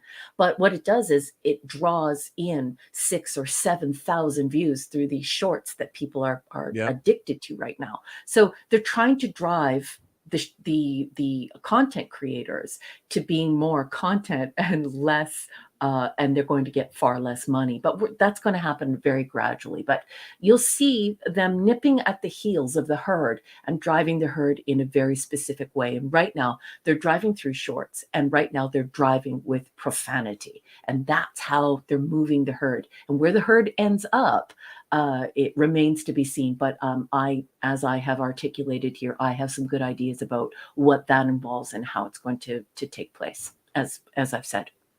yeah, because I could see where that's and Steven's saying that it's retroactive too. So that, I mean, I don't know how much an old video, how many hits it gets. I guess it depends on how popular the channel is. You know, most of my videos, you know, and you know, once you do the Sunday Night Geekery, you know, you don't get a ton of views after. But I can imagine like a medium-sized channel that still gets you know, views from a popular video.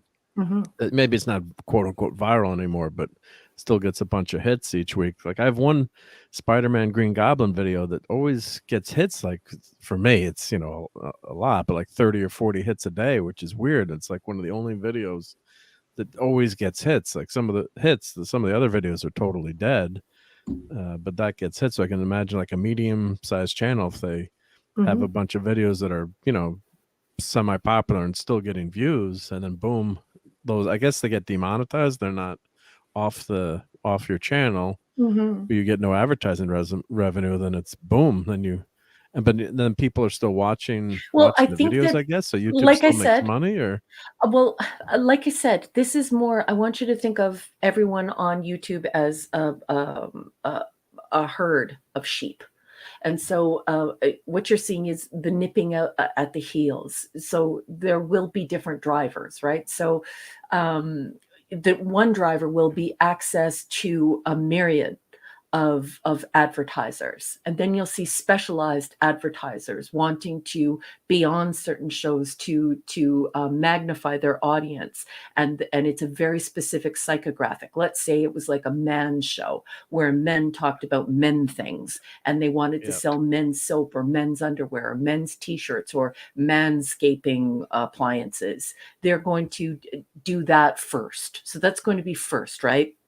And then, so they're going to start with carrots, and then there will be sticks. Just like they're trying to quell the demand for everyone to want to be very popular as a YouTube streamer, with the end game to be money. Now the end game to be the vanity metric. So who wins the vanity metric game? The corporations do. Who wins the live streaming game? People do. The content creators do. So they're going to nip at the heels of the herd to get the herd to go in the direction they want. And it's going to happen very gradually. They don't want a mass exodus. They don't want, everyone freaking out and, and boycotting or moving off the platform.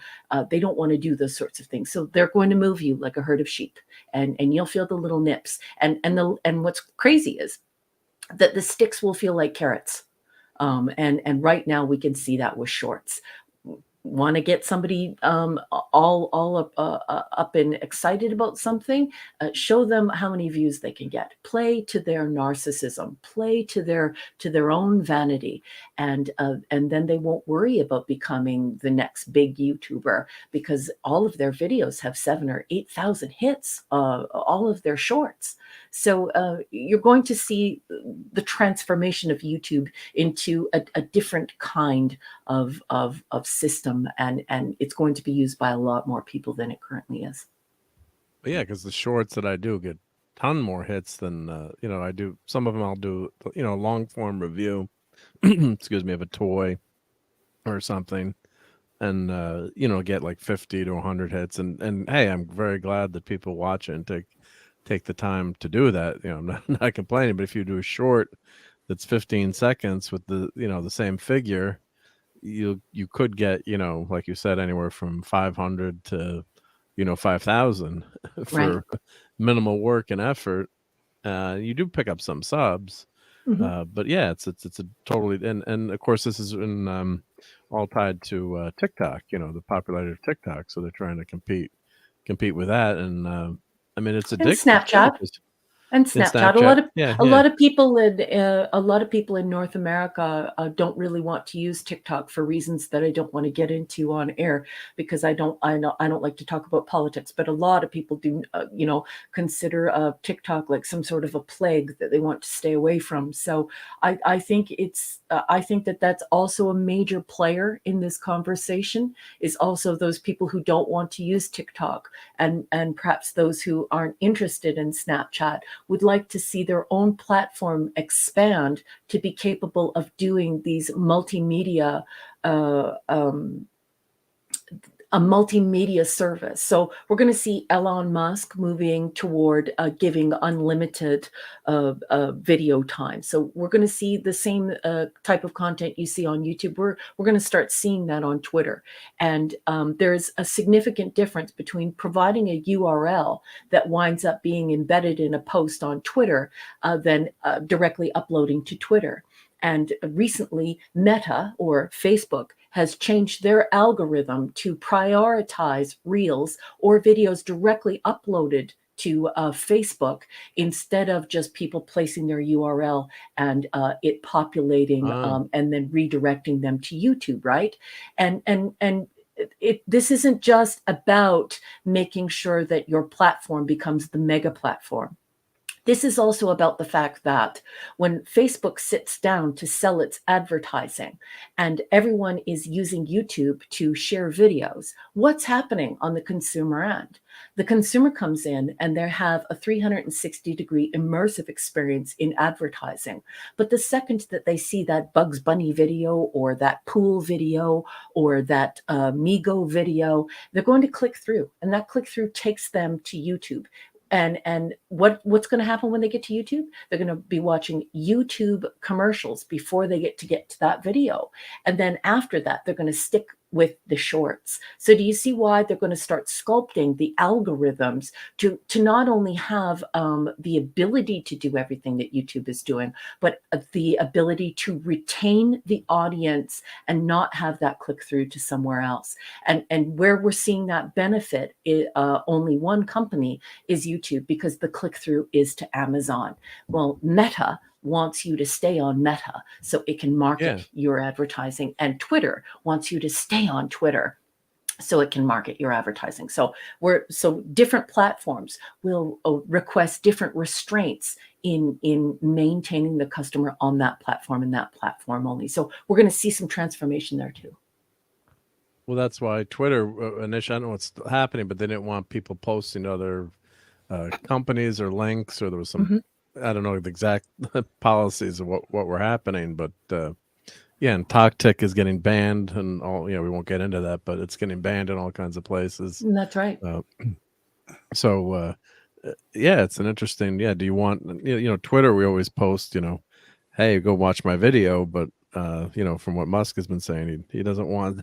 He wants to actually have people post the videos there, I guess, or we'll see what happens. And there will be some benefit to that, though. Like, I want you to not see it as an entirely bad thing, because he is going to fully monetize Twitter. So he's going to come up with his own pay scale for you there. He's going to come up with his own click-through things. Maybe he'll make a deal with Amazon. We don't know. We don't know what's going to happen with his click-through, but we do know that he's promised that monetization, and he's promised a lot of intellectual freedom. So a lot of these huge tech companies have emerged with one CEO at the top who elects a board, and they have a very specific way of dealing with freedom of speech of different topics. And so you're going to see Twitter trying to play to that more, you're more free here, if that's even a turn of a phrase, because free is, or freedom is very it's a nebulous concept. But I'm just saying that there will be some benefits, and just like there's some benefits in Facebook, because it offers true connection. So a lot of people are connected to their families, people in their immediate area. Twitter, it's got a lot of celebrities, so you're seeing lots of celebrity endorsement. So it would be almost like Elon Musk takes Twitter, and then he takes the best things out of YouTube and the best things out of Instagram and the best things out of Facebook, and he slams them into Twitter. He monetizes it and drives everyone there to produce content there, where he initially, at least, I think, will offer a better monetization rate than anyone else, because he's smart like that, and he'll do that. It's gonna be interesting, yeah. See what happens, yeah. But we've got a good place here on YouTube too. So, but it's always interesting when the rules change. And as a smaller channel, always wonder, you don't want to break any of these rules, but you just wish they were clear. Yeah, we have a visitor. Minimus. You are here. Welcome, hey, Minimus.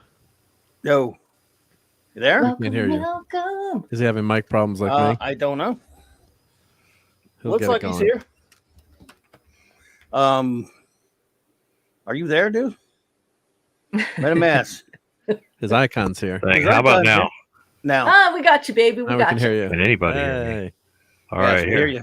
Here I am. Yeah, my wife likes to play Sudoku online, and apparently she needs headphones for it. So she turns the volume off and turns the speaker off, and doesn't tell me. So you plugged in. Yeah. So anyway, I just had a little report. I don't need to take up anybody's time. All right. First of all, I never saw the Star Trek Tiny TV until Mark showed it. I didn't know they made one. I've got the Batman one, and I got my daughter the Friends one, and I know there's like a Back to the Future and other stuff like that. But I usually, because I'm old and retired and got nothing else to do, go through Walmart and Target and places like that. Target is very disappointing. But Walmart had the carded figures for $7 a piece. They had Mr. Fantastic, the Gray Hulk, Deadshot, Ant-Man, which I call the life-size Ant-Man. And some of the other stuff they have, there was like $20. It's not really that big of a discount, but it is still a little bit of a discount. It's $15. That would be like those McFarlane multiverse superpowers. Things. Well, the superpower, the superpowers went down to about $7 too. Wow, I gotta go there now. Yeah, I don't know if it's universal. I mean, in your universe, if it's going to have a little yellow sticker that says $7 on it, but somebody told me, I forget who it was, probably on Twitter, it was talking about how the prices are being cut way back, and it looks like McFarlane's about to abandon Super Friends for some Marvel thing he's doing. Good. And We're not going to get a wave 2 then. They had announced a wave 2 or hinted at it. Well, you know what? We were supposed to get a 4th season of Star Trek too, and that never happened. Oh, and how about Briscoe County Jr. after a brief hiatus? It never came back. That's 5 different shows about shows that were that got canceled too soon. Well, that's about 5 shows. I've done a show, so yeah. But I go all through Walmart except for like the food and the housewares crap, and I bought Top Gun Maverick when it came out because I liked it because I saw it on somewhere online, and that was the last movie I bought. And then I go into the place yesterday, and there's a guy standing there looking at the new releases, and I pick up Black Adam, and the guy goes, "You buying a comic book movie?" And I said, "Well, it's The Rock, so." I didn't really give a shit about the guy's opinion of me getting a comic book movie because I thought it was pretty good. I mean, no swearing. The Rock. Okay. No. I swear it was a good movie. He didn't hear you talking about the new guidelines. Oh yeah. What did I say? Yeah, I didn't hear any swearing. Swearing? Yep. Oh, I didn't hear that. Move on. Move on. I thought we were recreating Deadwood, so I'm not going to go there. But a little bit of good news: a new company called Jada. I'm sure it's not Will Smith's wife.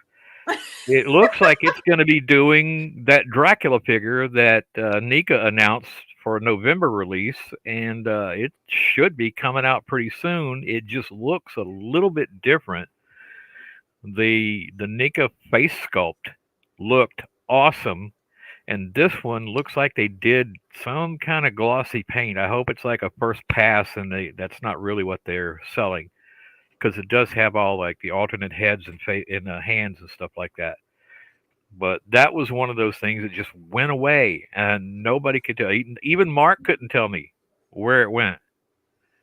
And I don't know if Nika went out of business or what, but they're not doing the Bela Lugosi Dracula, which did look awesome. And I've got the Mummy and the Frankenstein and the Wolfman, and apparently Jada is also doing Invisible Man, which I could say that I have that already, only he's naked. But is that, do you think they lost the license, or I don't know why they would have announced a release date it was early November of last year. They were supposed to release it, and I just couldn't find it after that. There's some kind of chat room where people are talking about it, and they show the pictures of it like they already had it, and I don't understand that because I'm just this schmuck out here, and that's not a dirty word. I'm just this schmuck out here in the country waiting for this stuff to come out, and it will usually show up at Target. But lately, Target has been doing some crappy stuff. They have a Teenage Mutant Ninja Turtles Bride of Frankenstein. And I'm guessing, crazy. I don't know who they're trying to cross over and make money off of, but it looks terrible. And there's one of the Ninja Turtles done up as Frankenstein's monster turtle, and it looks terrible. Other than that, I can't really think of anything else that I would want except for to tell you guys that for some reason, the vehicles from the Super Friends, the Superpowers set. Yeah, I got to get the Superman one. Oh, it's there. There are plenty of them, and they are not marked down. They're still $30. Oh, drat. Yeah. Wait till I got to have that. Well, they should have marked it down when they marked down the action figures. Which, come think of it, the action figures were not well produced. They were not well packaged, especially with that little plastic tab that went through Superman's cape to keep him in the back of the blister pack, holding him in. I don't know. They thought he was going to fly away, but you take it off. And it's got a hole in the cape. It makes a hole in the cape, and you can't get around it. I snipped one just so the hole would be smaller, but it's still noticeable. Oh God, Yeah. ridiculous. Yeah. But Walmart has two sections of toys. One of them is, of course, the toy section where you can go through there and see all that stuff, mostly crap. Or I'm sure people love wrestling action figures, but they're there. And over by the electronics department, they had more like the NECA stuff. And I saw an actual like Christian Bale Batman mask over there today, and I'm not that far gone. But I will tell you how far gone I am. When I saw the Enterprise, the new Enterprise by whoever does the Rathacon figure, yeah, I got that, and I got the 3 figures, and I got the phaser, and I heard that the communicator was out, but I couldn't find it anywhere. But Walmart carrying that stuff, I think it was just because it was so close to Christmas, and they think the word star will make Star Wars fans confused, and they will buy it anyway. Well, it's also, if you notice, it's TOS too, right? Yeah. Well, no, it's Wrath of Khan. But I mean, the original, yeah, but original series characters, not yeah, yeah. No bloody. Mark, you may know this. I know Mike knows it. Katie's here. Hi, Katie. I don't know who you are, but you're a splendid human being. Hey, Katie. But they did a pack of all the original series characters in one box, and inside of the box, all the figures were posed on a cardboard copy of The Bridge. I should have never opened that box. I remember that. I never bought it, but I wanted to buy it. It wasn't like $80 at the time or $60. Well, when I got it, it was 30, and it's probably because you can sell anything Star Wars for ridiculous prices after it comes out. I did search for a Cara Dune because like I said a while ago, I was looking at it, I picked it up, and I said, I don't know, $20. I'll put it back. Oh, and then they pulled mistake. them all. And I found one of the smaller ones, like the almost 3 and that was the one that made it out, the 3.75. Well, they both did, because I saw the other one in Walmart, and there were several, and I've come across toy pirates all the time in Walmart, and they always act like Bigfoot. They're there, or are they really there? He's kind of blurry. And one guy had like an armload of crap. Hey, Kai. Hello, Kai. And ran when I go over there and started looking at the figures, the Star Wars figures. And when I walked away like a frightened deer, he came back for a drink from the brook. Well, I've had enough toy talk to last me a lifetime tonight. I guess. Yeah. Toys. Right. I'm getting rid of all of your toys and my toys. What's all these guys have all their toys? Good. Yeah. Toys. So, Kai MFS, good to see you, my friend. Hey, Kai. All right, here's ready to wrap up the poll. Kai's so to like, speak. I Don't voted even for go the there with person who should be winning. There's a poll rapper. Let's see. Who should be winning, Kai? Are we The ready Stay to Puft stop? Marshmallow Man? 30? No. Con. Hey, Diesel. Diesel's here. All right, Diesel. Hi, This sweetheart. Who? Well, Diesel, hey. Diesel's here? Oh, that's the Diesel. And Real Wade Nation's here. Good to see you. Hello. Hey, good to see you there. Dun, dun, All right, let's see. dun. Stop so this thing pops up. Where'd you go? What's up, everybody? Take us out there. What's All up? right, all right, Oh all right, my all right, I got it. goodness! Tonight Okay, we so- had such a full so the show, question- Diesel. We had a great time. Until I showed up. No, don't say that. Let's see. Don't minimize yourself. Don't minimize All right, yourself, minimus. Born minimized. That's my job, to minimize them. Okay. Pile of monkey. The poll was who would win in a fight between these 3 characters. Don't blame me for the poll. It's only Mark and Raquel's fault. Right. So Con got won. Con, Yes! Gordon, and Stay Puft. Con wins with a 36% of the 32 people, 34 votes. Whereas the Gordon comes in second. I will be merciful. And that's he gets 32%. And that hurt.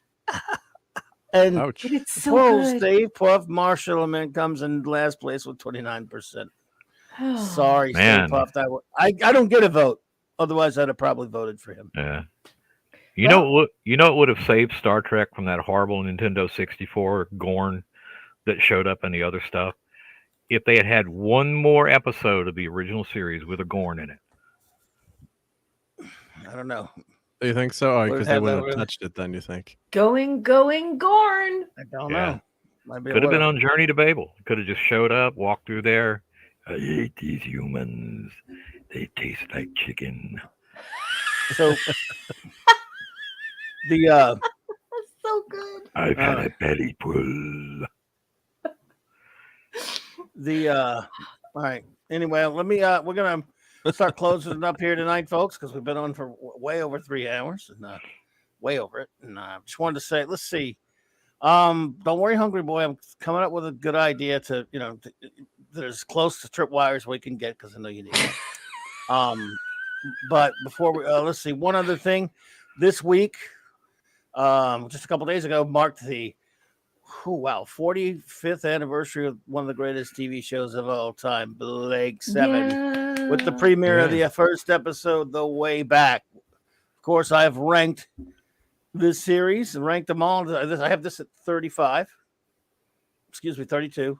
It should have been 35 though, but I have 32. Anyway, so that's the premiere episode of Blake 7, and Blake 7, of course, it's a beloved show, but it's taken a couple of hits recently. Of course, the great Chris Boucher, the heart and soul of the show, did most of the creative heavy lifting on it, and just passed a couple of weeks back, and then Stephen Grief. Yeah. Yep. The proper Travis, as people like to call him, passed away. So, but yet the show will live on, as we always say, Avon lives. So Yeah. And it hasn't happened yet. So yeah. Yeah, it hasn't happened yet, but it will, and hopefully it'll just it'll live in our hearts. Only 45 years. I've watched it. Yeah. I've watched every episode more than it has years in its existence, I think. And Wow. who was that jerkwad that got you into that anyway? I don't know. We're not doing. I think you'd have to start with that. That's not even a conversation. Well, you know Mike more made me about it watch than it. anybody I know. Sir, what, man? What'd you say? You know more about Blake 7 than anybody I know. Quote every I freaking don't know about line, all that. all the titles. You know who all the actors are. I'm pretty sure you'd even wear one of those pink wigs and climb on back of a motorcycle to run around at a convention You'd What? be incorrect. just to What? see No. if anybody got the reference. He's referencing the episode Star Drive just to be silly. No, that would never happen. Yeah. Well, I'll do it then. Okay. Well, you would. I could Keep totally your eyes see you peeled. doing it. 100%. Just shave my head. And for your that. wife would be standing there just shaking her head. Oh, she'd be shaking my head. Everyone, thank you so much for being here with us tonight. Let's see here. Oh, Show Oliver notes. Belamonte, I'm so happy that your winner won. Good. Good. Show notes, of course. Let's see here. Tomorrow night, the Great Dad Man in the channel. I'll be over there at 6 p.m. Central, 7 Eastern, because these are the Eastern time zone, to talk about some sports with him, some sports ball, NFL with him. Right. Because he's a good pal, and I know him out of it kind of, but I've hung out with him last week and had a good time hanging with him, so we'll do it this week as well. What do we got? Okay, and then 8:30 Central Standard Time. Our good buddy 32 Flavors of Nick Weiser on his great channel. We will have the Friday night comic shop talk. The boys and I will review, or Nick and the boys and me, I should say. It's his channel, not mine. We'll review. It's rigged. We'll review the Infinity Gauntlet #1. We're going to review the whole series, each one issue each week, amongst other things. And then Saturday night Star Trek returns. This Saturday night with 4 more episodes of Star Trek Deep Space Nine, and this will be Saturday night Star Trek number 100, by the way. So 100 of these. Miles. We started for 2 Larry years Larry. ago. Oh yeah, well he loves that. We started that doing this 2 years ago now, and we've did of course the original series, the animated series, the original film, original crew films rather, and then TNG, and now we're smack dab in the middle of season 4 of Deep Space Nine, and we got a long way to go, pals. Are we even halfway through yet? I mean, No, we're halfway through. We're past halfway, but it's still. Yep, we're past halfway. Yep. Yeah, so that is going to be fun, and I hope you all will join us for that. Same track time, same Clubby channel, 9 p.m. Central Standard Time. Let's see Boss here. man, you Yes, ma'am. received a gift from Brett Cohen. I don't know what it is because they don't show us on this side of StreamYard, No. but it is in the chat if you wanted to pop it on the marquee. Thank you, Brett. Yeah, well, thank you. Thanks, number one. This is Brett with a $3 Australian sticker. I can't see the sticker either, but thank you so much, sir. We really appreciate you and appreciate everyone for being here with us tonight. I will shout out our wrenches before we get out of here. Yes. With the ones, whether they were here or not tonight, they get the shout out. Eric K., that great bronze wrencher.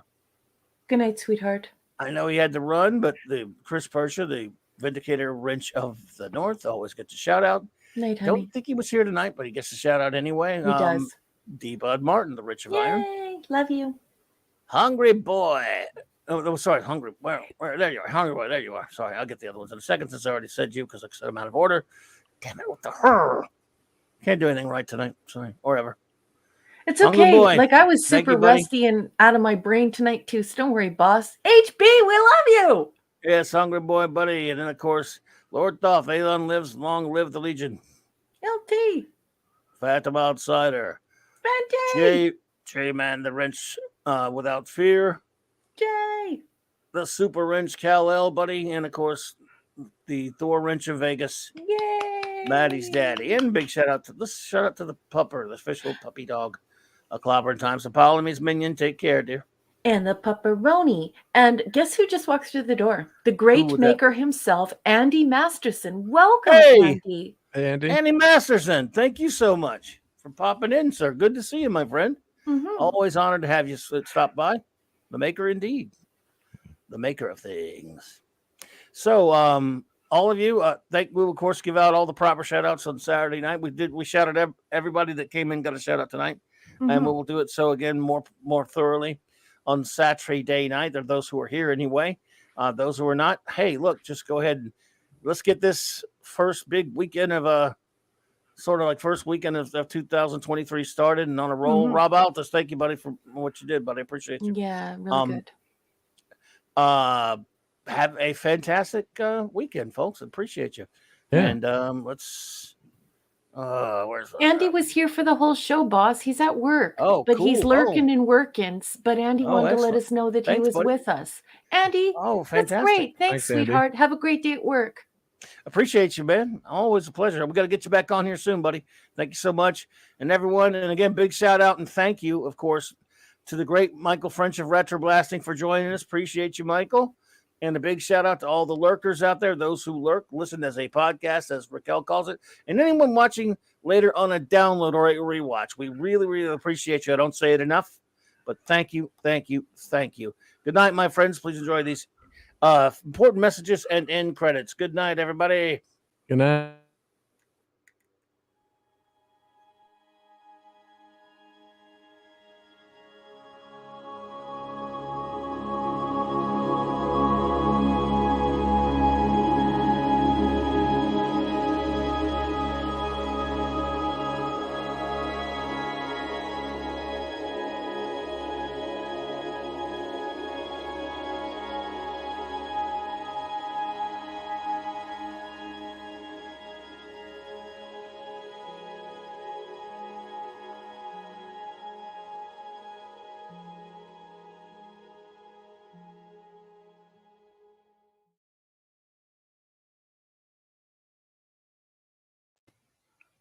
It's clobbering time.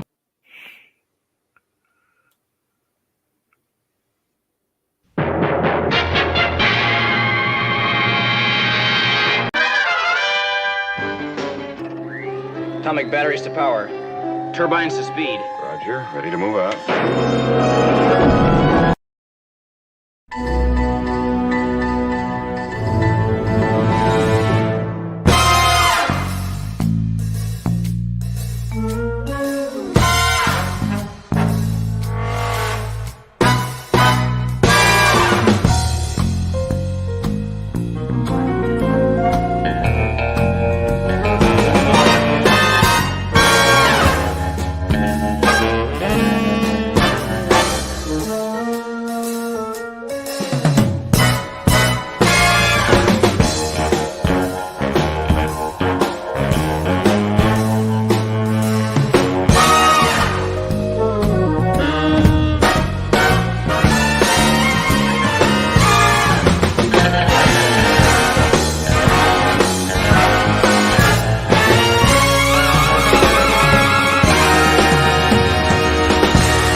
just love clobbering time.